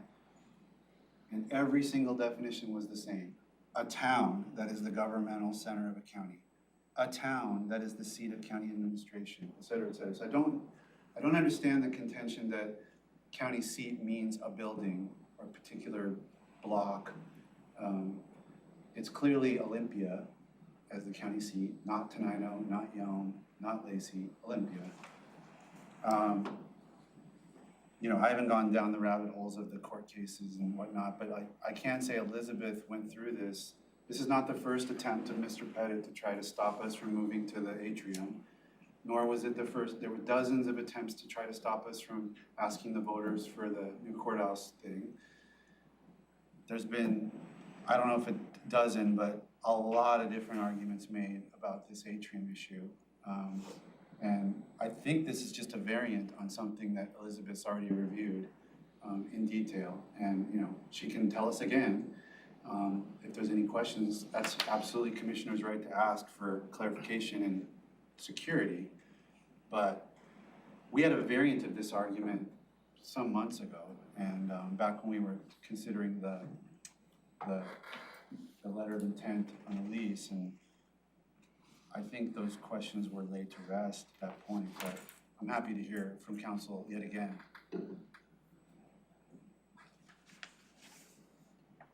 I do know we did forward a copy to her.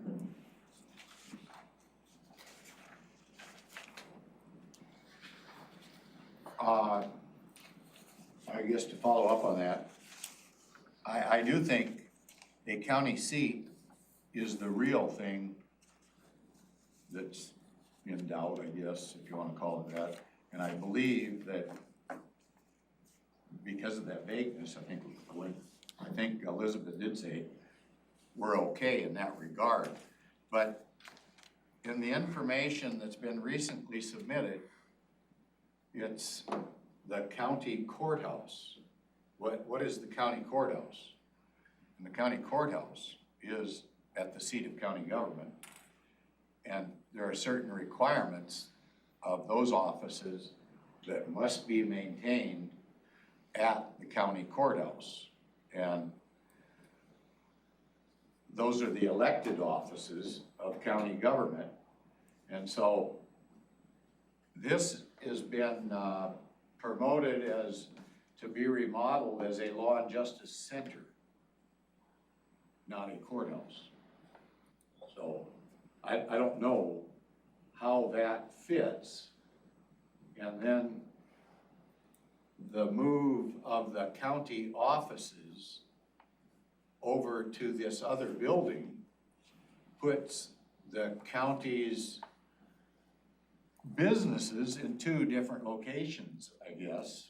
And therein lies the trouble, because it says will be located at the county courthouse. Well, can we have 2 county courthouses? Can we maintain, we can have satellites anywhere, apparently. But this does not look to me like it's a satellite issue. It's the county courthouse and county offices are going to be relocated to the 3000 building, except the criminal justice component, which is the courts. And I think the prosecutor, is the sheriff staying here? Does anybody remember? Is that? Not here. He's got an office over in Tumwater. No, yeah, Tumwater, at the port. So that's why there is this issue, is can we have 2 county courthouses? Do you understand where my confusion is on it? I'm just not convinced that we're gonna end up on solid ground. I think Elizabeth will have to weigh in for us on that. That's all I have under the public testimony is that one item. So the information, Madam Chair, has been forwarded to Elizabeth. If there is a specific ask, I'd be happy to I would like to that. have anything that's been asked, I'd like to have it in writing myself. Because of court case such and such, this business about at a location doesn't apply. Or maybe it does apply. I don't know. I don't know the answer to it. But I can tell you that I believe Mr. Pettit is gonna continue on this endeavor. And to be honest with you, it doesn't hurt my feelings because I didn't want to do it in the first place. So I'm kind of at odds, with having a different point of view maybe than the county manager or my seatmates that had opposing votes on. So, but we still need to get it right and we need to follow the law. Whatever we do, we just need to get it right and follow the law. I can tell you that in no time during my 4 years in office has Elizabeth came and said, this is the law, and then I voted to do something contrary to that. Yeah. Just for the record, never once have I cast a vote that I knowingly believed was contrary to law. I'm sure. And if Elizabeth comes in and tells me that she's got new information that would change the legal analysis, then I would reevaluate my actions. I don't even think there's an Publicly allegation. certain about that, I promise you. I'm with you, I'm with you. But I just want to get it right. So that's, I guess, can we say that we want Elizabeth to help us out here and look at these? And we have 2 courthouses. Do we need to maintain an office for the treasurer here as well as down at the 3000 building?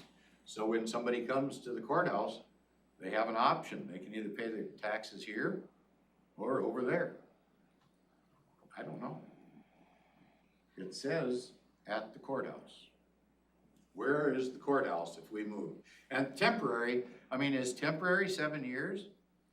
Is temporary, we're moving there as soon as we have a plan?